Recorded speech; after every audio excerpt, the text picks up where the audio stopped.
Hello, everybody. Welcome to It's a Long Story, a place where we roll dice, we tell stories, and we create magic. We are here with our awesome and amazing friends aboard the Wreckless. Everybody take a look at your camera, wave, and say hi. Hello. Hi. Ahoy. Welcome. Cool. We are just about ready to get started tonight. For those that have no idea what this is, hi. We're a D&D live stream that runs every Monday, Tuesday, Wednesday, Thursday, and Friday, having 5 parties living, existing, and breathing, for those that do, in the same homebrew world, the wonderful, beautiful world of Estera. Announcements. Not a lot. We actually are going to be off for our off of our one shots for a couple weeks. So we have some weekend stuff. I have some weekend stuff that'll be kind of keeping that from happening. One thing we should say is that we did. We have finally found our player for our 6th person for the Wreckless. So he will be making his debut hopefully next week. So yeah, Robert, if you're watching this, how's it going? Who knows what's going to happen this session? Maybe there'll be some stuff that comes up. Who knows? So thank you to everyone who reached out and showed interest in that. Obviously, please feel free to stick around as much as possible. You never know what would happen. Also, there are some one shots that will be coming up. The best part about doing these kind of interview sort of things is being able to kind of meet and converse with people from truly all over the world, and discuss our love for D&D. So thank you for doing that, and please feel free to stay as active as you can in the Discord channel. We have a pretty cool community. So thank you all for that. That's it for announcements. So if you're wanting to support the channel, the best way to do so is to like and subscribe where you're watching this, whether that is on YouTube or Twitch. Thank you beforehand for everybody who has so far. We really appreciate it. It's been a crazy few years, and it's excited to continue to do more on that. So you can also check out our Instagram and TikTok down below, right down there, at itsalongstory_TTRPG. And then lastly, this is a live stream, so this is happening live. This is live. So if you are feel free to jump in the conversation and comment, say hi, whatever. I'll try to kind of give you a wave or something, or mention it. But yeah, I always love to see people being interested in what's happening here. Speaking of what's happening here, before we jump into tonight's session, we need to get a recap of where we left off with the Wreckless. So, Nav, please take it away.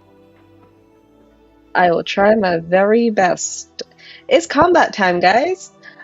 We are heading to go rescue Kobamu. The team makes a game plan, which seems to be to get him back on the ship. However, one of the potential communities is nearby, so we could drop him off once we've rescued him. We'll see. This is very important for later. Anyway, Kobamu, our lovely friend, is in a busted up warehouse, and we all begin talking. Out of nowhere, a busted shack does appear as we're discussing our plan, and Ogre punches it, because Ogre is cool like that. Anyway, the place that Kobamu is being kept is on the outside of the city, which is good. So when the skirmish breaks out, there will be no civilian casualties. Also, we're pretty far away, close by the beach, so coastal terrain, but also behind the warehouse is a jungle. Won't you follow me into the jungle?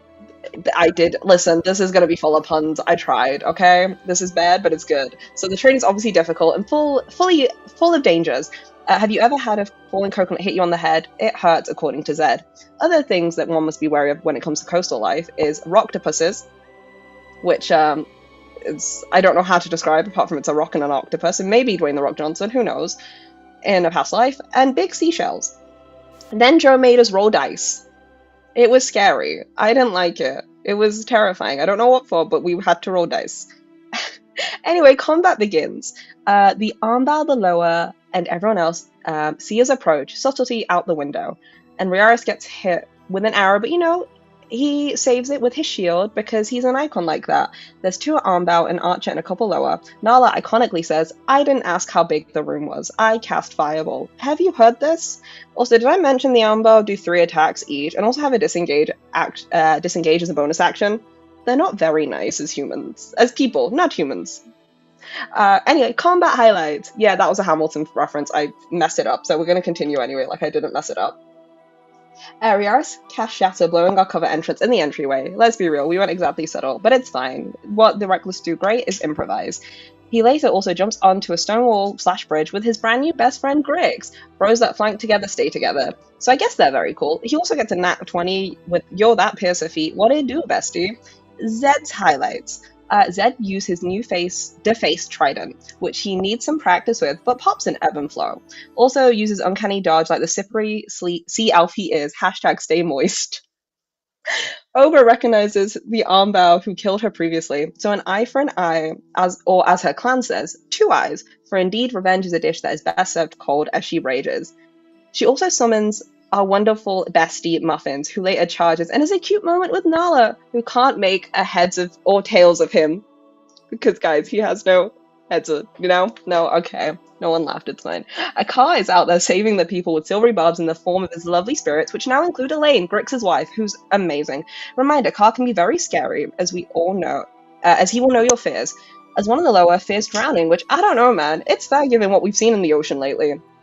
Also, Kar's beady eyes spot Kobamu's huge-ass double-bladed scimitar, an iconic weapon choice. Kar also has great healing. Everyone say, thank you, Kar.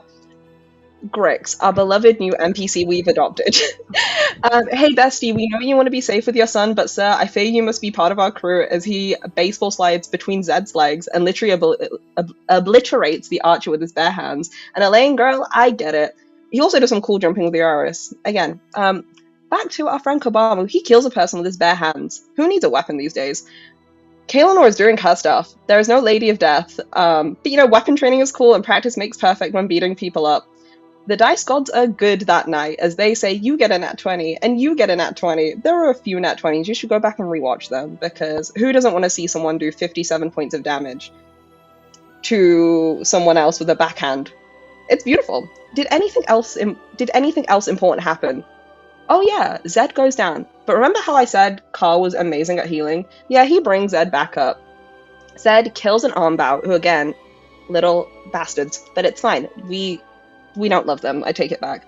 And he steals his weapon, which in another timeline he used as a weapon himself to lead an army of undead. Also, the weapon was a katana. Kaelinor remembers this and goes, no, Zed, bad Zed, put it down, Zed. But he still takes it.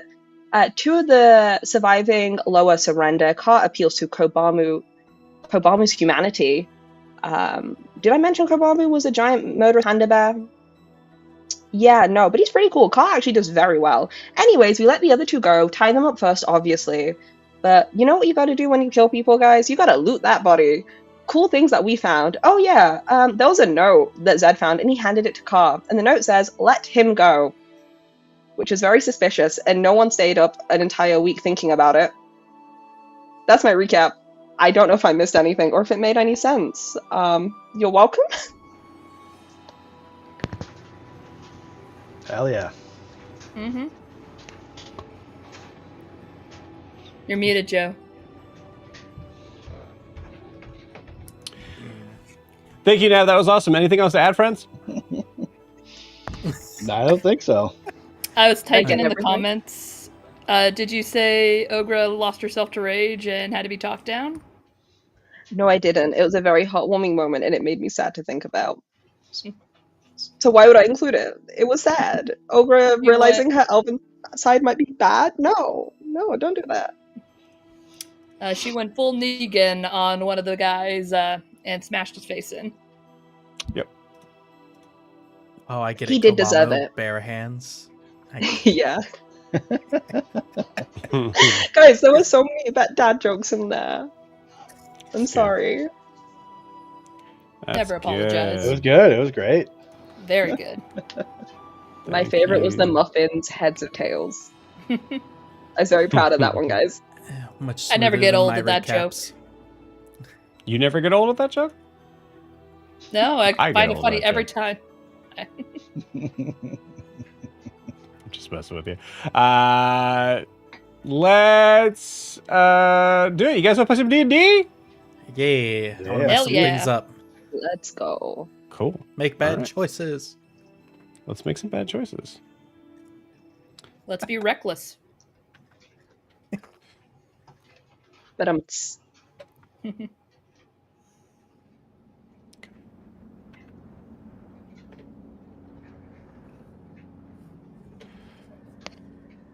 We find our heroes back aboard the Wreckless. Kobamu in tow. I imagine you all kind of took the long way around, similar to where you came in, trying to avoid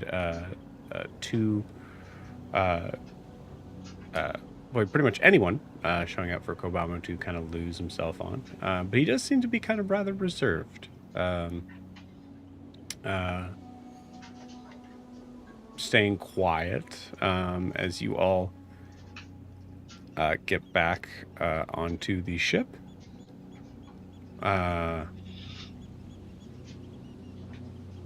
Grix goes immediately to his son to make sure that he knows that he's all right.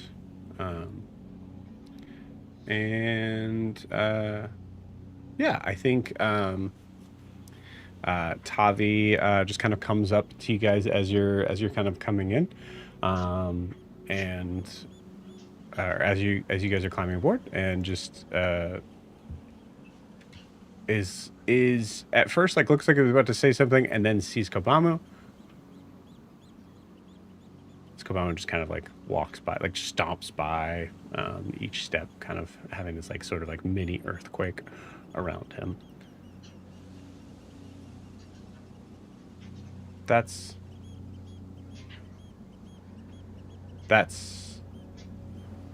he's on our side. Yep. Uh-huh. he His is. name's Kobamu. For now. His name's Kobamu for now. Is that Kobamu's last name? I don't think his name is Kobamu. What happened? We killed people. We went to rescue him. We got him out. A rescue missions of sorts. Okay.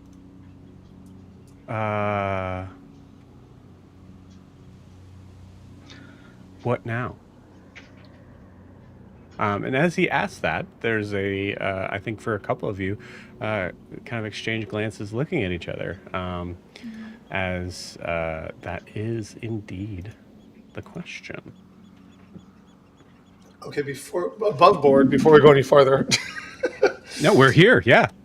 I mentioned last time in character that we could possibly take one of the on bow and use Speak with Dead and Sarah's mask to try to get information. Are we carrying? Did we decide to do that? Do we have a dead on bow? Like, we should decide, because either we have one or we don't. I'm good either way. I just was like, do we have them? I don't know. If you asked, Ogra would pick the guy she killed up, and well, no, he doesn't have a face anymore. Yeah, let's get the I other got one. the I need cut to have a road. face. I need a head. It's the other guy. But do we Is want to try that, or is do we it- want to leave them behind? It's either way. If it's just the head you need, we'd just decapitate that guy, or Zed would, and just carry that so we don't have to carry the body. Yeah, Kato would just go Zed. I mean, half the job's already done. Yeah, but then that makes us worse than them. So let's. We're jumping ahead. Do we want to? Yeah, guess I think we should. Yeah. Yeah. Yes, Yeah. absolutely. That's right. Do you want to take the whole body or a head? I mean, Car's not going to be of a mindset Ogra, to control that. Ogra will pick up the intact body and put her sunglasses in. What's that movie called? Weekend at Bernie's. That, yeah, Weekend at Bernie's the body. Okay, thankfully you guys don't run into anybody, so we don't have to RP that. Okay, so we do have an on-bow, so we have to come up with 5 questions. So, okay, so that's sorry. Back into the stream. I just want to know what I had to do. Yeah. I think I would say, well, I think first thing is getting out of here, away from Ganbold, and I don't know, go bring Kobamu home. We're here.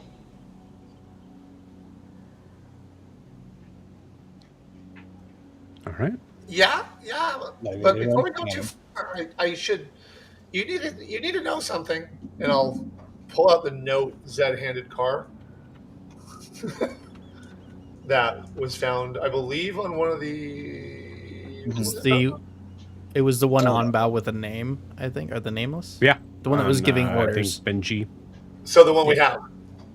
No, the other one. No. The one. Actually, sorry. No, Benji would be the one. Right. That's what I thought, because that was the one that didn't lose his face, whatever. So, so I'm like, so this note, Zed found it on Benji, and it just says let him go. That's disconcerting, because maybe they're following him. We just should be aware. Okay, yeah. I mean, following him, that's not good. I think. No, I'm gonna talk to him about that too.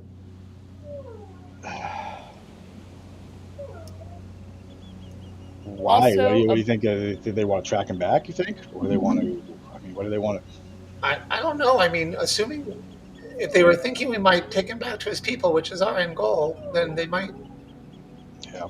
They might be trying to slaughter them. I don't know, but it's definitely something we should be concerned with. Oh, wouldn't it be easier to be out at sea to see anybody coming than on a shoreline?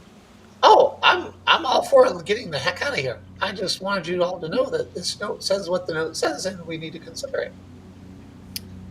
Above the table, did we bring the 2 people that we left alive on the ship, or we just tied them to a post somewhere? No, I think you let them go. Yeah, they were We tied him to a post and let him go. Well, I know I intimidated one pretty successfully while we were there. How long that will last is up to Joe, but Okay, so I just want to clarify. You guys tied them to a post?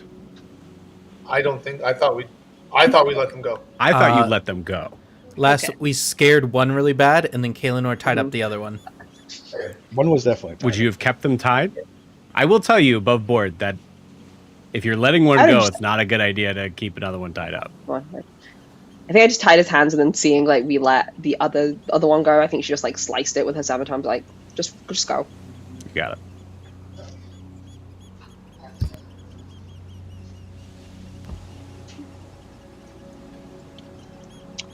Well, should we head out to sea then for a little bit? Just at least for a day, a night, just get away from the shore. That makes sense. Sounds good to me. And I'll glance at Tavi, and I'm like, you probably don't know how to swim yet, so be careful.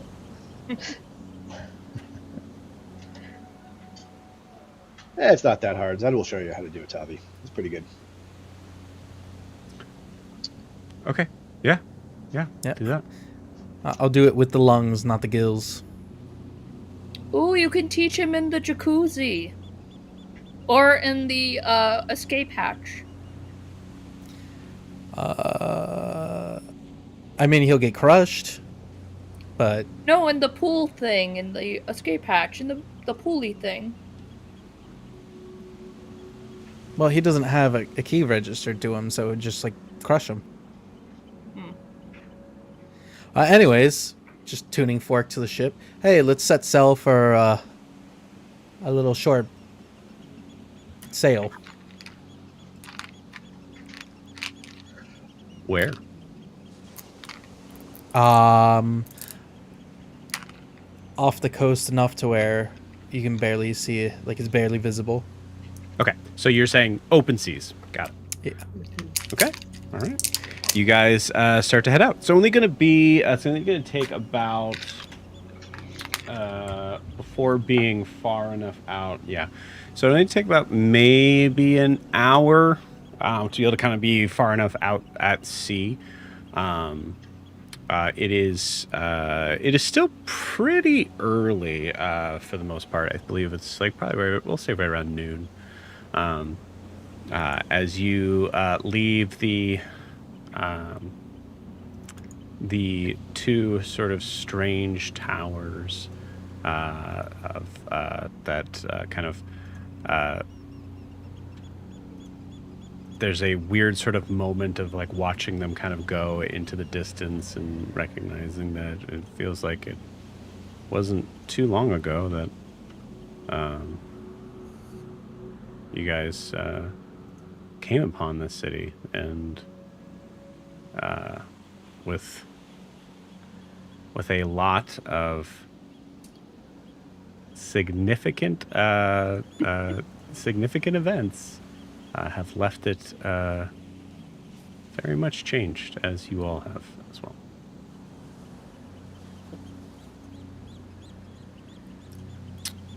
Within that hour, what do you guys want to do?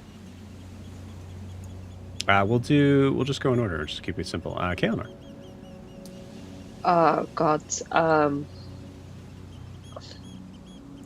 She's probably still she's probably on the deck still, looking out at the open seas, and is just watching the crew a little bit, like twisting her scimitar in hand and just being like, okay, we need to come up with a plan because we can't just sail the open seas and we still have things to do. So it's probably just like a little quiet, just thinking. All right. So you spend just that hour in just quiet meditation. Quiet meditation, yeah. But she's not gone below deck to even to the weaponry or the armory, which is bizarre for her. She's just like I think pacing would be the right word, or like drumming her fingers on the railings of the ship. Gotcha. Okay, cool. I think at a certain point, Kobamu moves up to. It is impossible for him to be sneaky on this ship, so he kind of moves up behind you.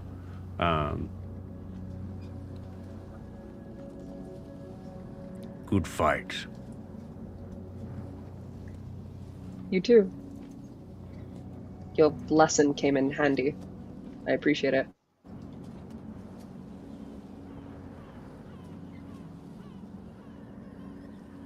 Adapt.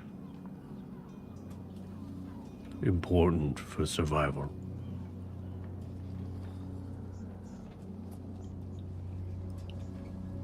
It is, like the ocean itself. Adapt or be crushed by the waves. Are you okay?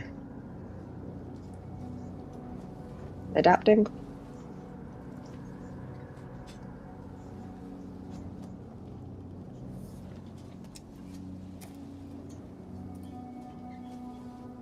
Kobamu.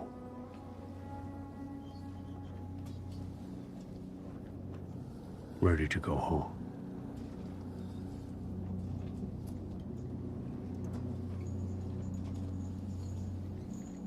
We'll try and get you there.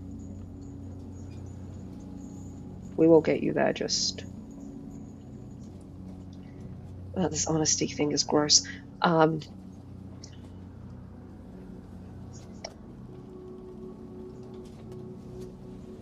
Maybe I shouldn't be going to tell you. Nah. We'll try and get you there. No questions asked. We just maybe have run into a tiny complication. Feels like a trap, but...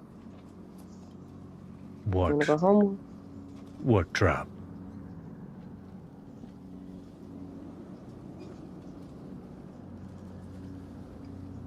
You ever play a game called Catch and Release? When you're training, you let someone go based on the idea of they think they're safe and secure, but you know, as the person catching them, they're not really released. They're still tied to you. They can still check on you. They can still find you. They can still hunt you. I think they're still hunting you. Why? You're pretty powerful, you're pretty cool, but I think they have an end game. I think Akuya, who took you, has an end game. And I don't want you to, I don't want you to go home and see your tribe, your people, and have history repeat itself.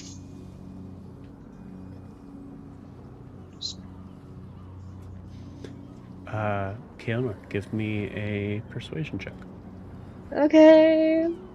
Honesty is being honest with people, guys, isn't great. I don't like it anymore. 17.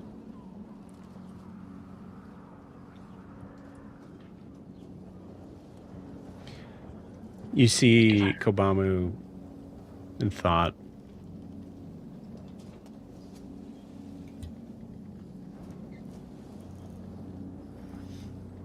And you see him kind of straighten up a little bit.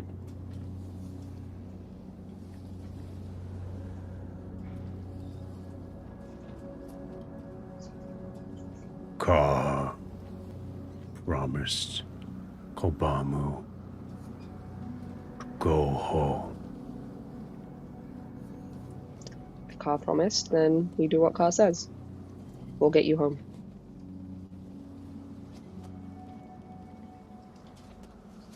Let I just want you to be Kobamu worry from there. okay. Just as long as you know all the facts. Get you home. Kobamu not new to being hunted. Mistakes made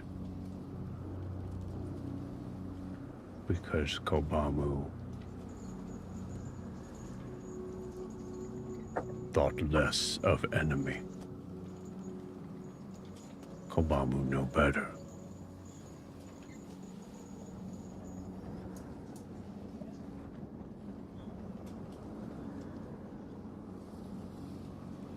You see him get very close, and you can smell this like heavy, honestly kind of rancid sort of breath.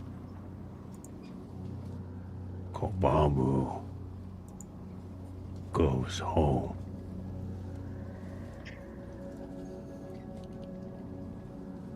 Okay. You go home, we'll set sail. You see him kind of straighten back up to his full height. Good fight. Walks off. I think Caitlin just lets out a really deep sigh of like, that's why we keep things to ourselves, kid. That's why we do that. And goes to go find probably Cobb or Rios or someone, or just someone to be like, okay, so change of plan. Okay. You go to find Riars. Riars, what have you been up to? I think when I got there, kind of seeing everybody disperse a little bit, I think I would have made myself over after a little bit over to Grix and Vin. As after they've kind of settled in talking to one another. Okay. Yeah, I think I'd head over there. And not trying to interrupt them in the middle of something, but get over and be like, "Hey, Grix, you're quite something, aren't you? Good fighting with you." And offer out like a hand for a good handshake. Oh, thanks. Kind of gives you the warrior's handshake. I had a lot of experience. Yeah. I'll look down at Vin. Your father's quite something, but I have a feeling you already know about that. Kind of a smile. Give me an insight check.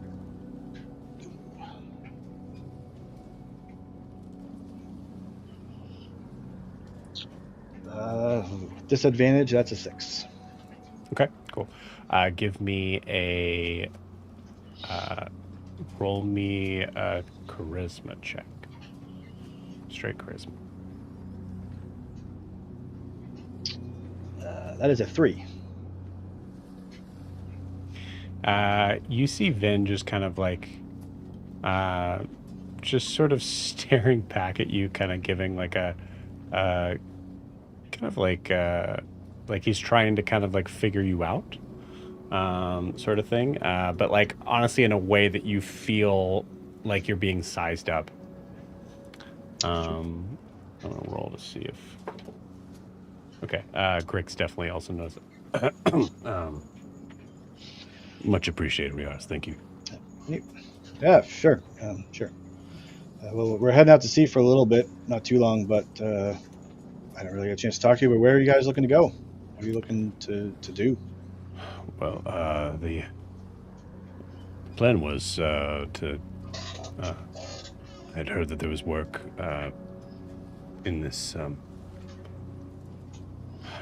I assume that we're nowhere near this place called Bombato. Huh. You know, no, we're not that far. I've actually been there, oddly. A few places I have to pub. What were you going to do? What just looking for work, someplace to relax, and for Vin to be able to have a. Sure. Yeah, I think he trails off at that. Yeah. Yeah. I think look down at Vin and back up at him and say, "Wait, well, the bottle's on the other side of the island, but we've been this way. I don't know if you've been this way. There's a lot of good people there. We go back there. It's only a few days.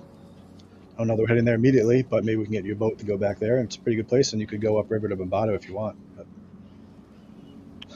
All right. Yeah. good people, good work. It'd be a good place, at least for a little bit.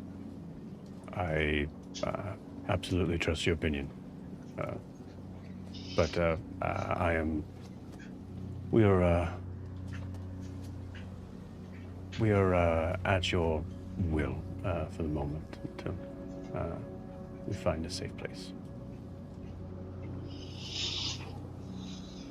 If that's all right with you. That is just fine. Not a problem. We're happy to do so. I don't know about you two, but I'm kind of hungry. I get a little hungry after a fight. You guys want to go? Vin, have you checked out? Cook yet?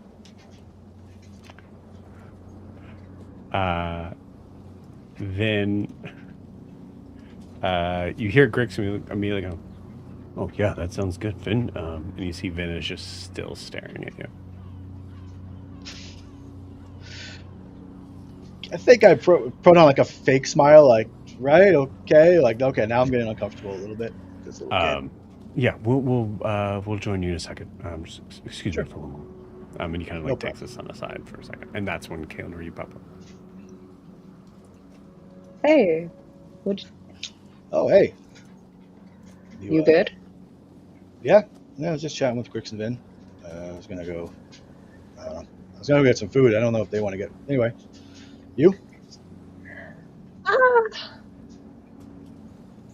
Been better, I'd say. I kind of. She looks down at her boots. I kind of folded with Kobamu. What do you mean? I told him about the note a little bit of we found it and I was worried about him being hunted. Or there's something going on. Either he's being tracked or maybe, I don't know, I have a stupid theory that maybe Hakuya put like a magical tracker inside him, like some of the metal-negative people. And he wants to go home. I mean, wouldn't you after everything? I think Yeah. maybe we just send him home. He's aware of the consequences. He said he'll worry about them himself. He'll deal with the aftermath of it. He just wants to be home, and Car promised him.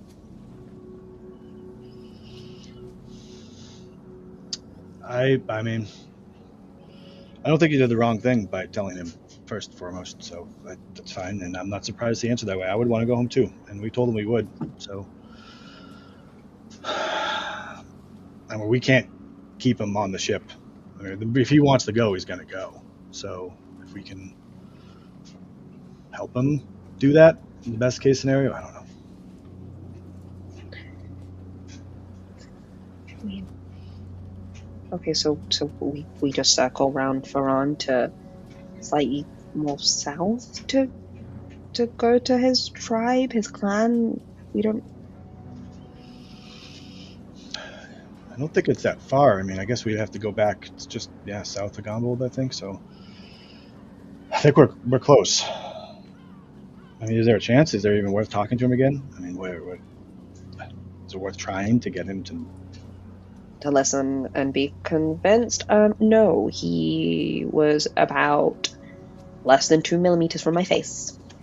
Oh, I think he's pretty head set on going home. And I'd like to stay alive a little bit longer. yeah. All right. Well, we should get everybody together, talk about it, confirm that's how we want to do it. Seems like that's what we got to do. Bring him home. I wonder if.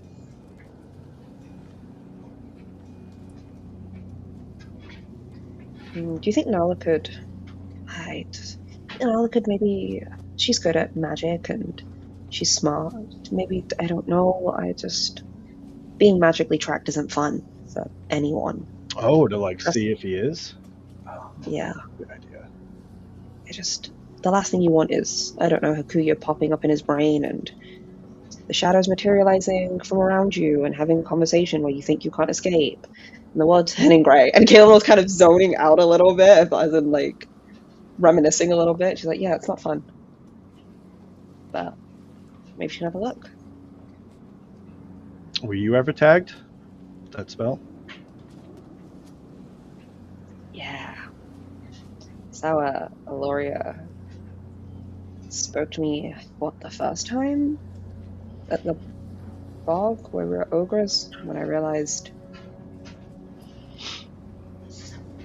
what she wanted me to do and how I got orders.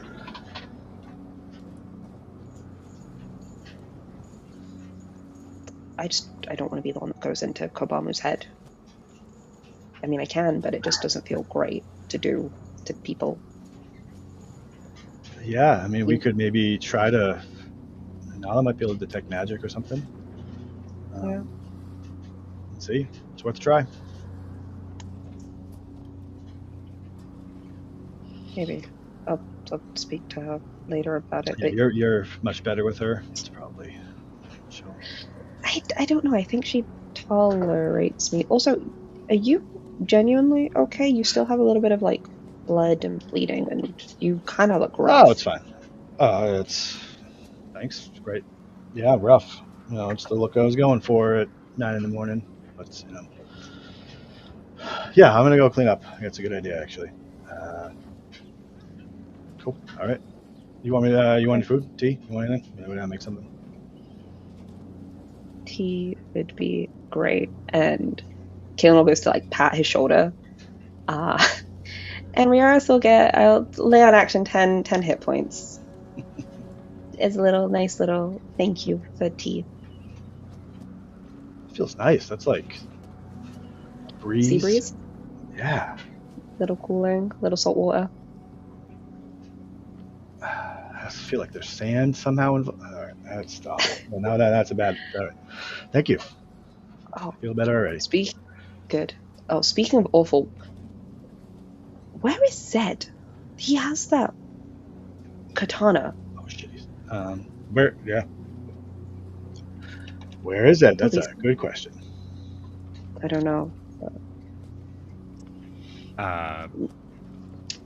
Thank you for the perfect transition. Zed, where do we find you? Clanking down the walls with a trident through the hallway, on the way to. I want to go to his room. He'd go to Vera's room to tell her about what happened. Okay, cool. You knock on the door. Hello? Hey, hello? Yeah. Come on in. Hey, you missed. Opens the door. You missed quite the battle. I found this, and I show her the katana. Well, I didn't find it. I took it from, those really strong guys, the Onbow. I killed one of them. Well, Kaylin and I helped, but yeah, we killed 2 of them, all of us together.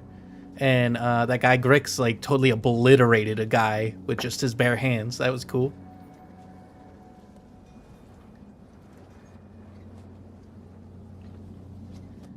This was.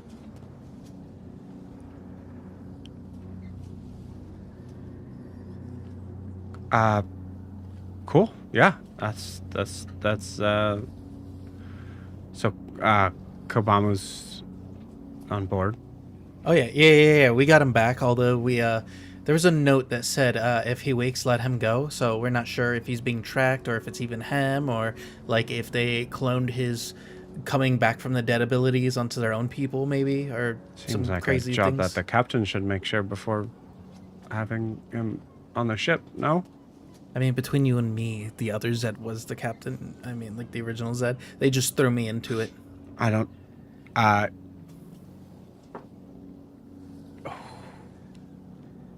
Roll me an inside check.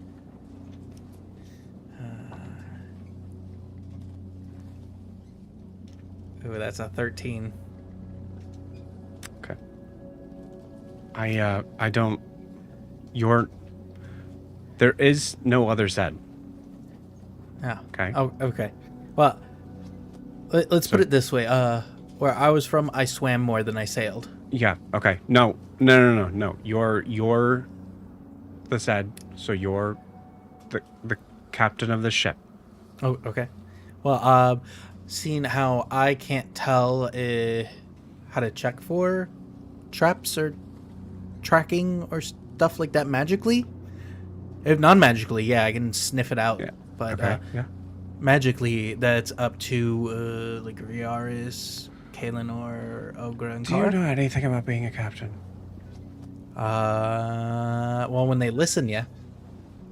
But as of right now, Okay. All right. we're just happy to Listen. have everybody back. Listen, dum-dum. Captains aren't captains because they are able to do everything. It's because they are able to lead and know to talk to the people that can do the things. Oh. Well, yeah. Usually when I talk to you, you help like set things straight, like kind of right now. So. Yeah. Well, if we have I mean, obviously we have a dangerous bear on board. If we have someone on board that's more dangerous, we need to know. We just need to know, right? Yeah. So then we'll get the others to check it out. Yeah. Oh, also, we do have one of the on bow here. He's dead, but they wanted to What? bring him. Yeah, because they wanted to talk to him while he's dead to figure out stuff. I guess Carr knows how to like talk to the dead and get answers without having to like soul thrash or whatever. Okay. Yeah. Oh, all right. how was I guess it's not babysitting because Grix's son is old enough, but how was that? What? You didn't check on Grix's son while we were gone? Who's Grix's son? Who's Grix? Oh, that's what you guys were saying to me. I didn't. Oh, I guess I didn't. Is he Yeah, still here? yeah, no, he's fine. He was Okay. like I walked down and told Kobamu on his way walking over to like Kaelinor who walked off, and I said, "Told you would get you." I thought then- you guys said check Finn, and I was like, oh, okay. So I guess like your pet fish Perry. Oh, no, he didn't bite you, did you? He sometimes does that. That's like his. No, I like, kind of love- actually forgot to do that too. I just kind of figured that it was a fish. It was going to be fine. So Oh, I mean, he's pretty brave and a pain, so he'll survive. I just hope he followed. But Yeah, no. Kobamu gave me a snarl when I told him, almost like he said I was being too cocky or something. When I told him, "See ya, we'd get you back, bud." And then I came down here to talk to you.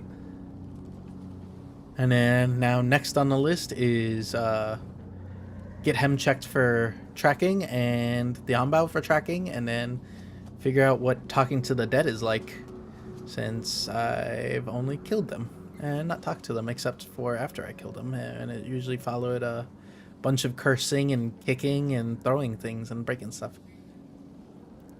And beans. Did you, looking at the katana in your hands, did you check with Arturian on the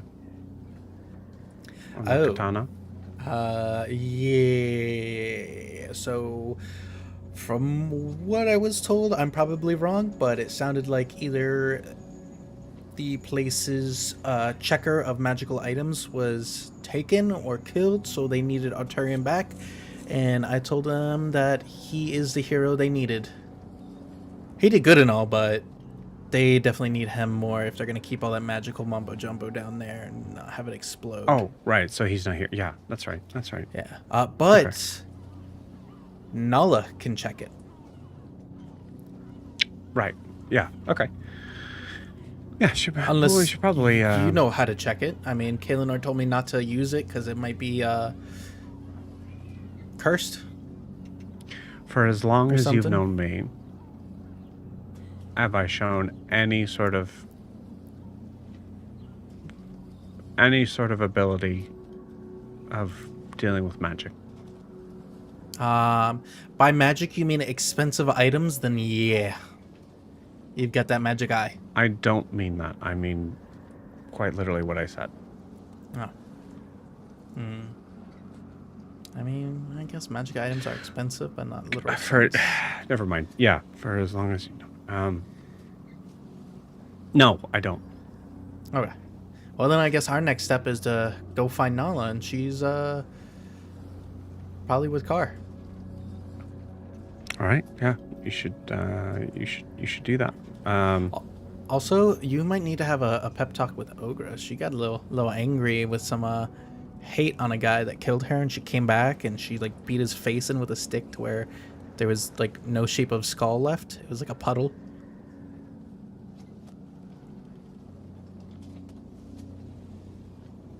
Okay. But yeah, so that's pretty much everything that happened. I have my to-do list thanks to your help, and if you want to go talk to Ogra, I'm gonna go check on the checklist and also drop some stuff off in the room and see Perry. Okay. Zed.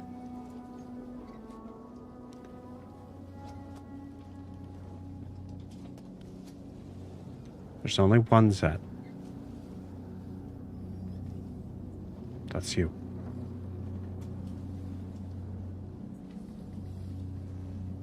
Okay. Gotcha. The one and only. Also between you and me, the most handsome one. Get the fuck out of my room. See you for dinner. Walks out.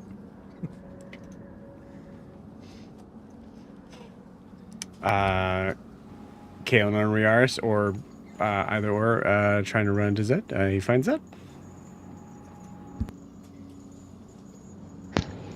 Hey, buddy. Oh, hey, hey. Yeah, walk and talk with me. I'm going to the room to drop some stuff off. And check on Perry. So, talk to Your room? Vera. Okay. She... Did we have her babysit or no? Sorry, what? He was. Babysit? We yeah, didn't. Grix's son. What do you mean? Did we ask her to watch him while we were gone? No. I don't. No. Oh, I thought we did, but well.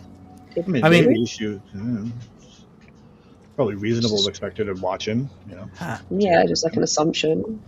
Yeah. Gotcha. Okay. Why? Well, I was talking with her, and she helped me get a to-do list. We need to check Kobamu for any tracking. We need to check the Onbao for any tracking, and then we need to see what the Onbao will know and how that would alert anybody if we tried talking to an undead Onbao. And we also, every hour, need to check the surroundings for any followers, any peeping, anything like that. I will check in the water, aka I'm gonna yell at fish and see if they know anything, which never really works. I mean, last time I had a goldfish shit in somebody's face. Oh, by the way, have you guys met Perry? Oh, here we go. And you just see Zed kick the arm down, and the water opens, and you just see Zed stick his head in. Oh, hey guys, this is Perry. Dip your hand in slowly. Do not wiggle your fingers. Keep your palm flat. Let him smell you. He's gonna get your scent, so he knows if you go underwater and you need help with that heavy armor, he can help swim you back up. I mean, first Oprah and now you. What? All these. Oh yes, and I have not used the katana. I am just putting it in the room for now. Okay. That's good to know. Thank you for We should doing put it in that. the armoire, I think, right? Well, then we can stash it because none of us are going to use it, so why not? Oh. Well, I mean, why would we put it there if... And then I open up the secret stash in my room. You just see a flat white drawer come out. There we go. If you guys ever need anything, I got some extra daggers in there. I got the teeth in there. I got the heart in there. You know, the big massive thing we killed. I'm down a shark skin though, but you know. You just have the heart in your shelf? It's just in. That's where you put it? Yeah, I mean it's still beating. It's weird. Okay. You didn't preserve it. The blood and fluid is leaking, and okay, I'm gonna close the door. Do I look like water bothers me or wetness? No, but I thought blood and viscera would have, just the tiniest bit. Actually, no, I take it back. No, that's on me. No, you know how big that thing was? The blood clots are like giant squishy balls. In fact, in that drawer, I have one. You can just squish it around. No, thank you. No. Anyways, how about this? I agree with your plan. All that sounds good. Yeah. If we're detecting magic and stuff, why don't we bring the katana with us, and maybe we can check that out too. Once we know if it's safe or not, then we can stash it. I think that's only safe, right? All right. Well, that sounds good. And then just pull it back out of the drawer. Oh, here, Kaelinor, hold this. Just throw her a blood clot. I think Kaelinor just reactively throws it towards Riaris. It's like, nope. I'm gonna drop it in the water hole for Perry. I'm gonna go wash my hands. Yeah. Good, great. Okay. Right. Meet you guys back up on deck in like 30. Kaelinor, bring that spyglass. We're gonna need it. Yeah, of course. I'll go. Or was it Carr? Maybe it was Carr I gave it to. Oh, I don't know. I have. I'm doing better at this captain thing. We got a list. Next stop, we gotta get Ogra. I told Vera. Now we just need Ogra, Carr, and Nala. Okay. We have stuff. We'll talk about Kobamu too. Same time. Does that make sense? Oh yeah, sounds good. Just remember, we gotta let everybody know, whether it's one of us or all of us, we need that hourly check. Gotcha. I'll take first watch and we'll figure it out. Sounds good. I think I linger for a moment, just as I take a couple steps. I just kind of look back at Zed, who maybe is busy. I just kind of look at him and like tilt my head and shrug and walk out to that. Kind of look at Kaelinor and be like, "The fuck was that?" I think Kaelinор's walking, just looking at the blood on her hands. So I don't know. But he seems to be more responsible, which. At the same time, he's got a beating heart in his. What the fuck is that? Okay. I don't know. Taking it. Do you want to get Nala? I'll find Carr. Oh, they're probably together. They're probably together. All right. You just hear Zed in the background. Back for boats.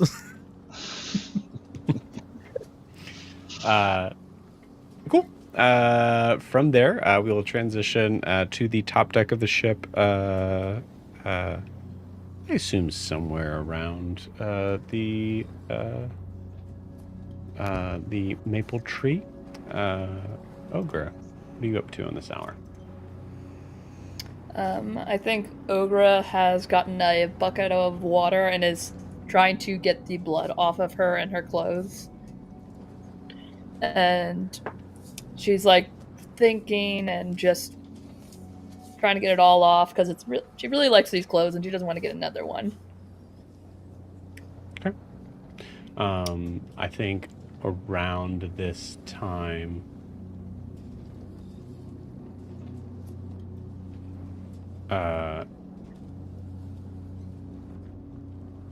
roll me a d20. Whoops.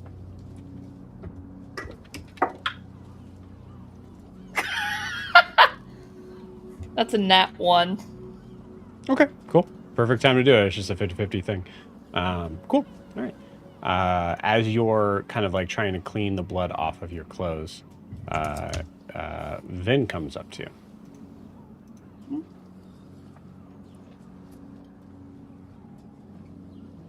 He just stands there.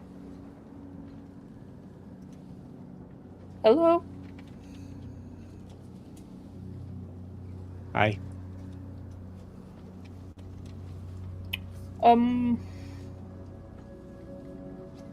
It's not Ogra's blood, but it was a bad person, so, I figured.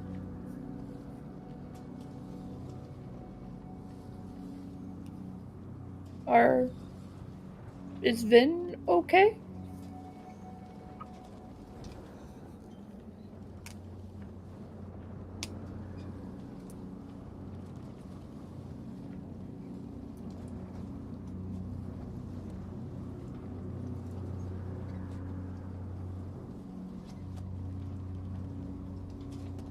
Am I gonna have to do that?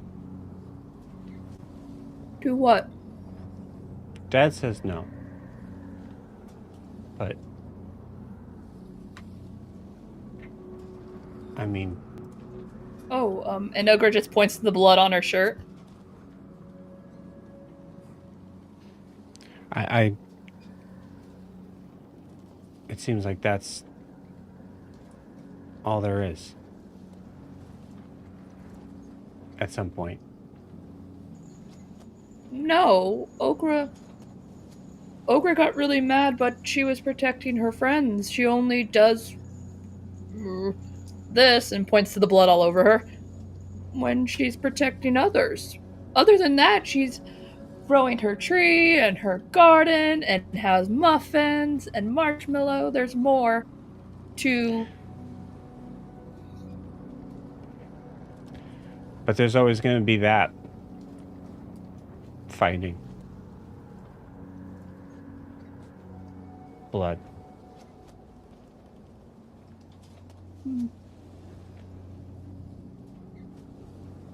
Ogre will be honest, because it seems you seem more adult than what you look like. Thank you. Yes. Ogre thought the world was nice, but it's not. And sometimes you do have to hurt others to protect the ones you love and care about.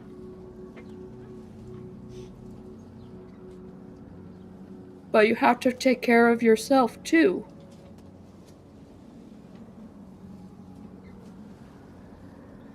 How old is Vin? Ogre can't tell. By size, maybe you are the same size Ogre was when she was 6 or 10 when she had her second growth spurt? I'm 12.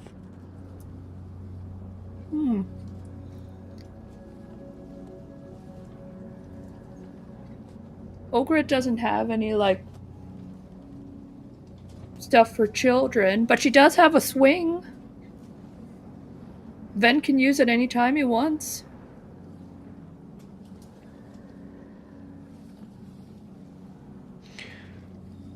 Will you teach me how to fight?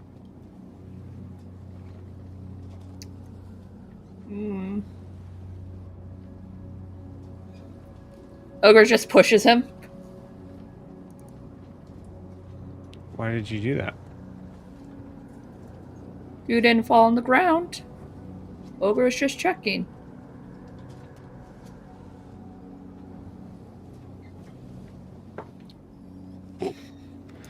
Okay, never mind. Sorry I asked. You just walk off. You're a lot tougher than the other guy we brought. He fell immediately. Okay. He just keeps on walking. He has no idea why he pushed him. If you want to be on the swing, you can. And if you want to help Ogre with her garden, you can. Or play with muffins or marshmallow.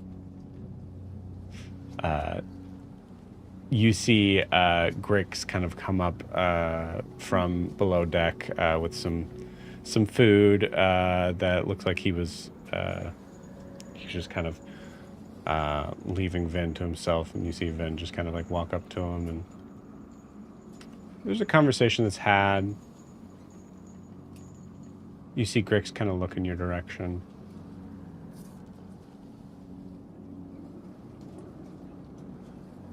Just kind of says something that seems to be reassuring.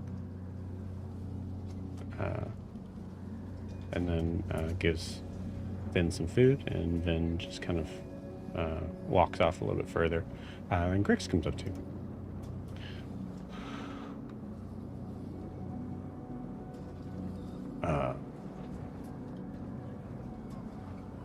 How you doing? Better. Ogre has calmed down. She got most of, not all, the blood off her clothes. Yeah, never seems to come all the way off. There's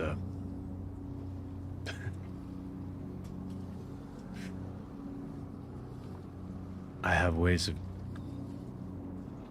getting that out, but I don't know if you have the same plants as we have. You can look around. You and Vin can just come around and be around the plants and the trees. Ogre said he could play on the boat swing anytime he wants. You told him that? Yes. Ogre's been trying to get everybody to be on the boat swing because she worked really hard on it, and they were very adamant about having a boat swing, and now no one uses it.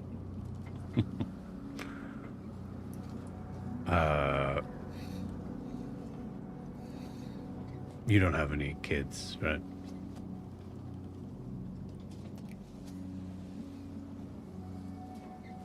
No. No. Yeah. Well,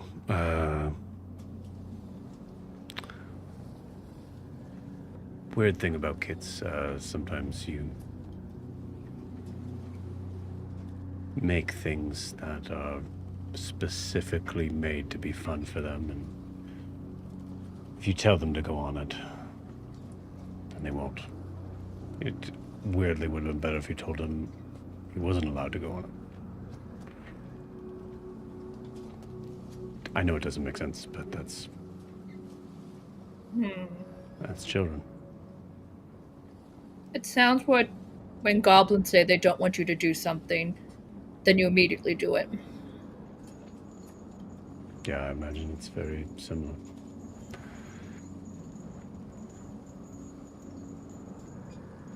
He seems pretty angry.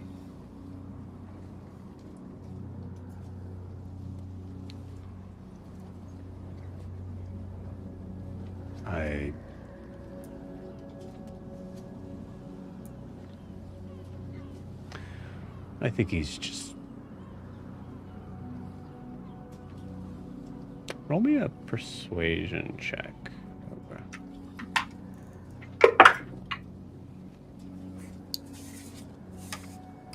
Well, I have... Okay. I keep forgetting I have nothing there. 13. 13.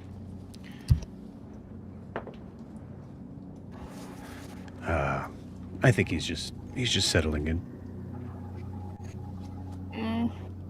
It's a strange, very different life being aboard a boat, even for a day or so.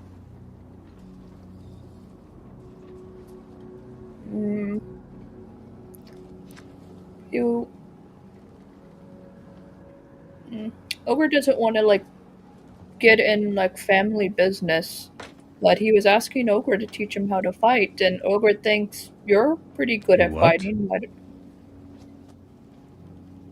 He asked Ogre to fight, teach him how to fight.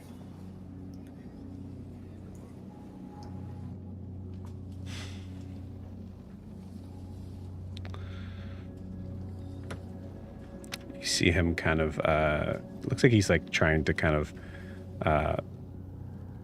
disconnect like something. I would say like kind of like trying to like break off something off the deck of the ship, just like kind of like absent-mindedly, and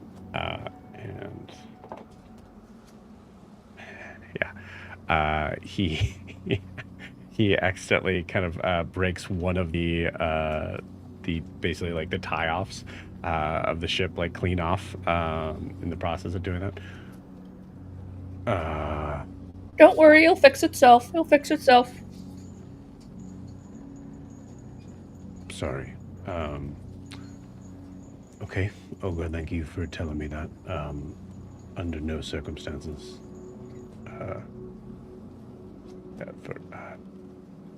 Well, Ogre felt like she did push him, and he didn't, like, fall down. Sorry? Well, first thing, like, when you do fight, you always, like, get pushed, and if you get knocked down, you need to work on that, but he didn't get it the first time.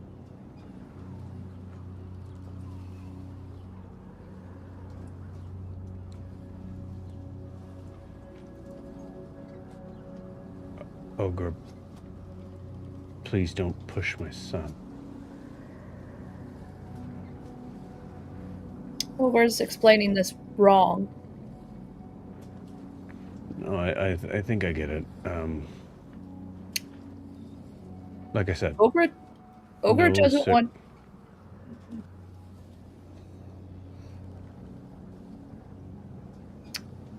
Ogre doesn't want to teach Ven how to fight. Ogre, like, thinks he wants you to. We've talked about it. He is not...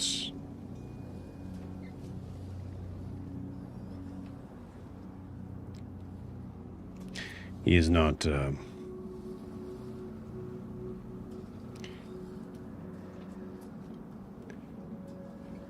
He's not to be following in my footsteps. He deserves a better life. So. Thank you for letting me know.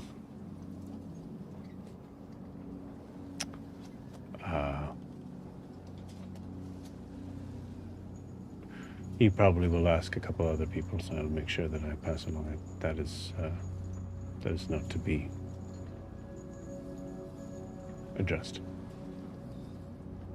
Can Ogre say one thing?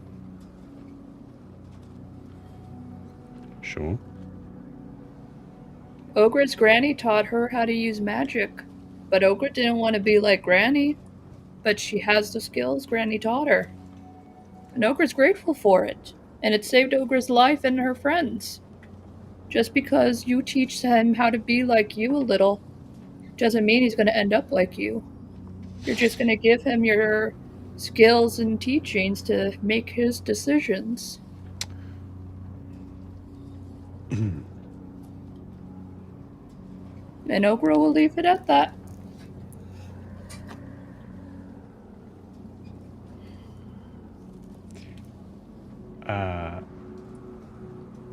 Based on this roll, kind of just gives you a sort of semi-polite sort of grimace of a smile. Kind of like holds up his food that he's eating and kind of signals that as like, I'm done with it. Like, I need to finish this. Walks off. Bye. I think just for fun, Kobamu is not too far away. Cubs should learn to fight.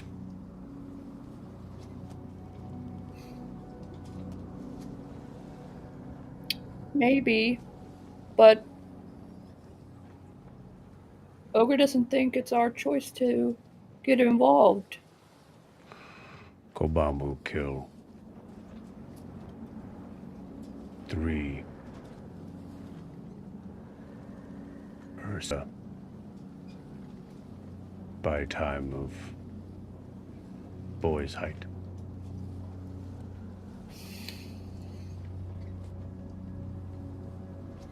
But his father doesn't want him to be that. Would you want your child to kill at that age?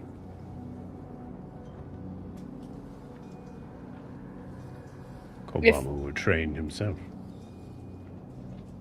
Boy would be strong, be able to kill anyone. But what if you're in a place where you don't need to kill people?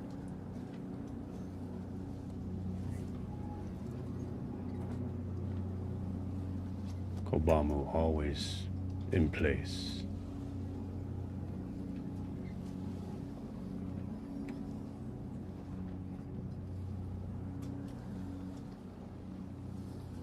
Ogre's getting wherever we go, it seems we always have to.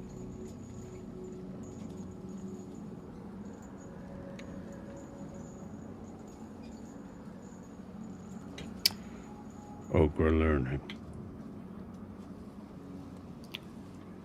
Kobamu?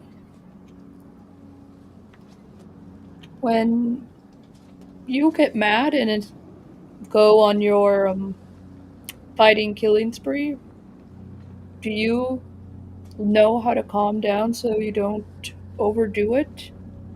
Like Ogre did to that one in the face?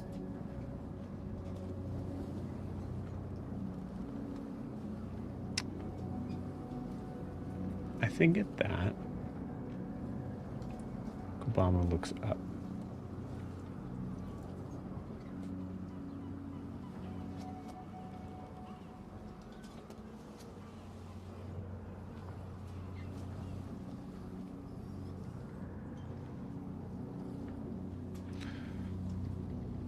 Kobamu learning.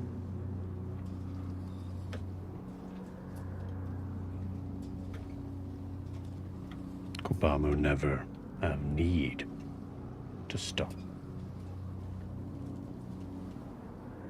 until all are dead, till all are meat and nothing more. But today Kobamu did.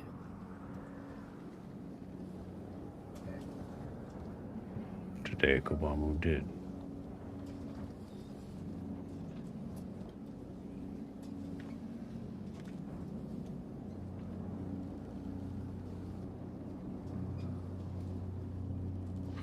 Today Kobamu asked.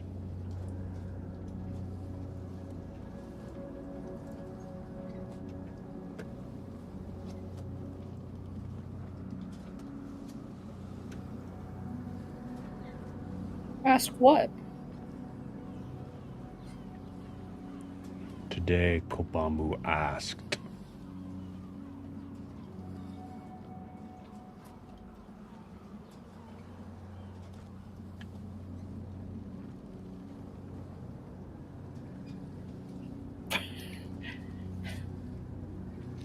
All of a sudden, there is a conversation that is being happening between two figures who are having a hard time understanding each other. Yeah. Today, Kobamu asked. For help? Today, Kobamo, we cut from here.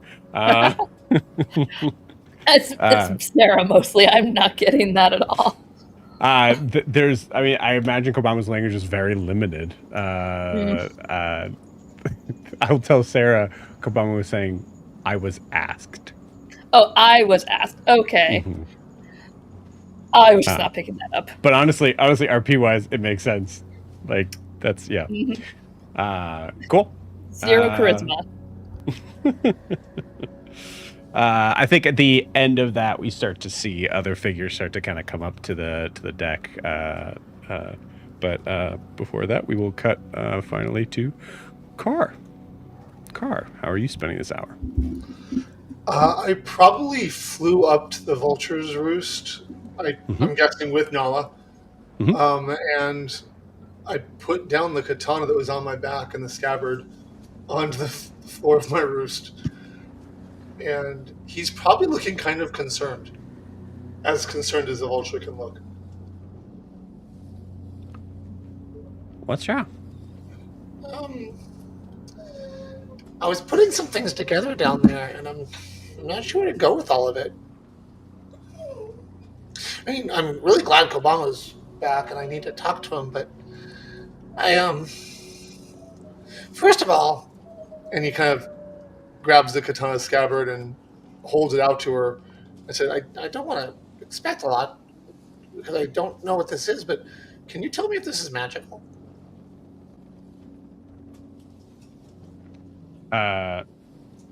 Yeah. She takes it.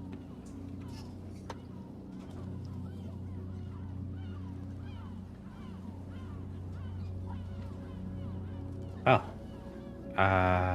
Yes. Oh, damn. All right. I can find out exactly. Just gonna take me a bit. It might not be a bad idea, but I was really hoping you would tell me no. Okay. No, if for sure is. All right. Well, it's one knowledge is always good. Yes. All right. Okay.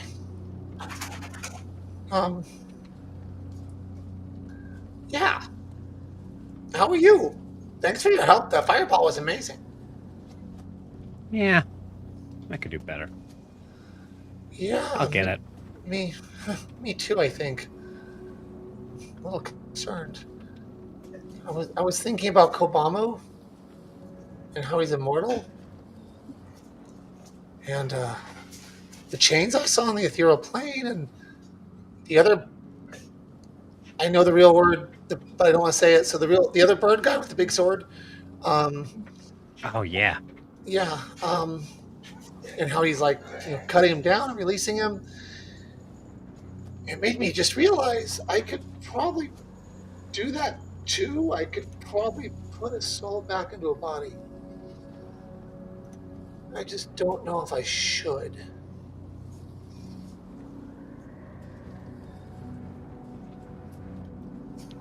You can see her stop for a second because roll me an insight check.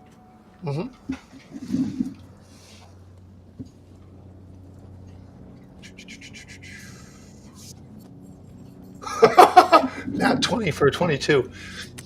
Cool. You could definitely tell that she was about to say, I think it depends on the soul. And she stops. The nat 20, you kind of recognize that it's the question is not necessarily on the choice of the soul as much as the power of something like that magically in general. And picking up on that before she even continues, I just kind of nod. Yeah.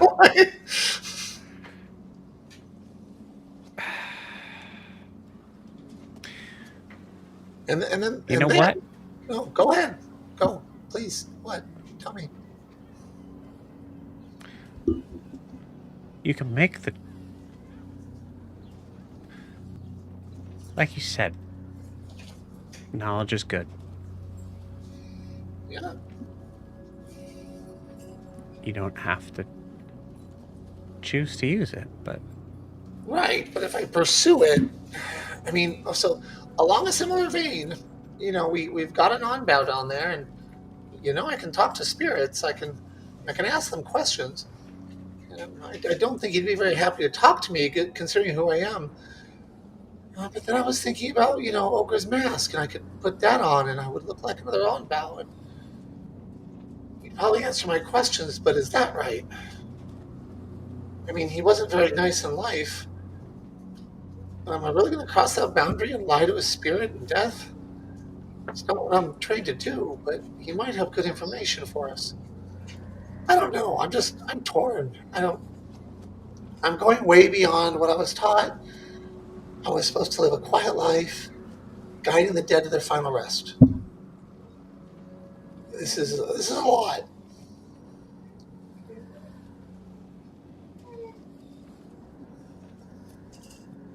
yeah.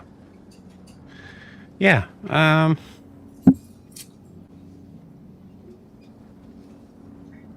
don't know, the little that I've...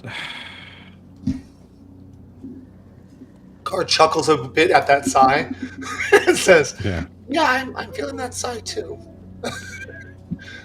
These aren't easy questions. I don't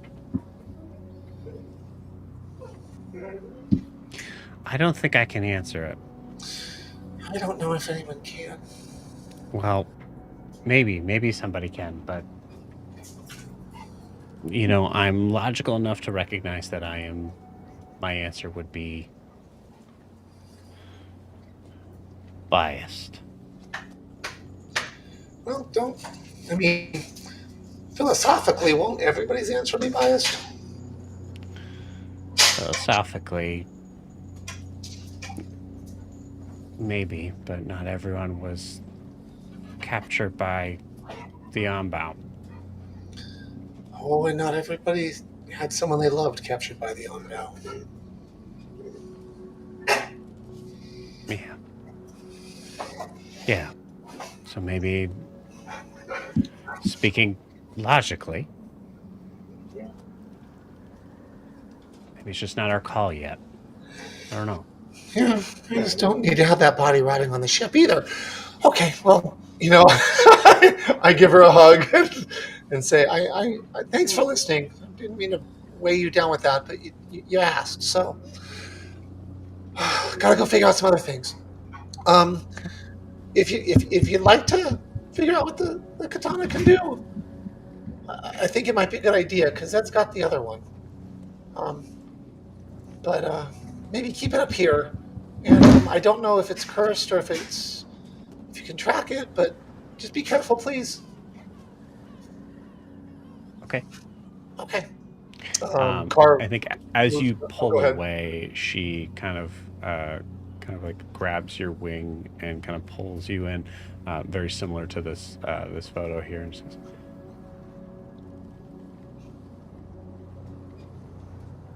"There is nothing you could do to weigh me down." I was about to say I move in to hug her, but since she said that, not even a question. I just hug her with both my arms and my wings, and I say thank you for that. I'll be back, and I float down, or I guess glide down. I'm not sure that would be not really floating, but gliding sounds like I'm going horizontally. I move slowly downward to Kobama's hut. Okay. You move to Kobama's hut after hearing for, I don't know, probably like maybe the 7th or 8th time, Kobamu asked. And then he just turns and just kind of like stomps away from Ogre. Yeah. I think he blows by me. I'm like, oh, okay, maybe I'll talk to him in a moment. Kobamu asked what? All right. Well, I'll find Vin maybe, and it's Vin on deck. Yeah, he is. I would say so at this point. Oh crap. Oh no. Okay. Okay. I rolled twice, and that's a 6 and an 8. Roll me a perception check. Okay. Perception. 16. Okay, cool. It is not. I mean, it's a large ship. It's a brigantine, but it's not crazy big. And unfortunately, for a heated conversation, it is relatively pretty easy to pick up. As you hear a conversation between Grix and Vin, that basically kind of you come up on the end of it, where Grix just says, "This is not up for discussion. Do not ask any of the others. Are we clear?" And that's what you walk into.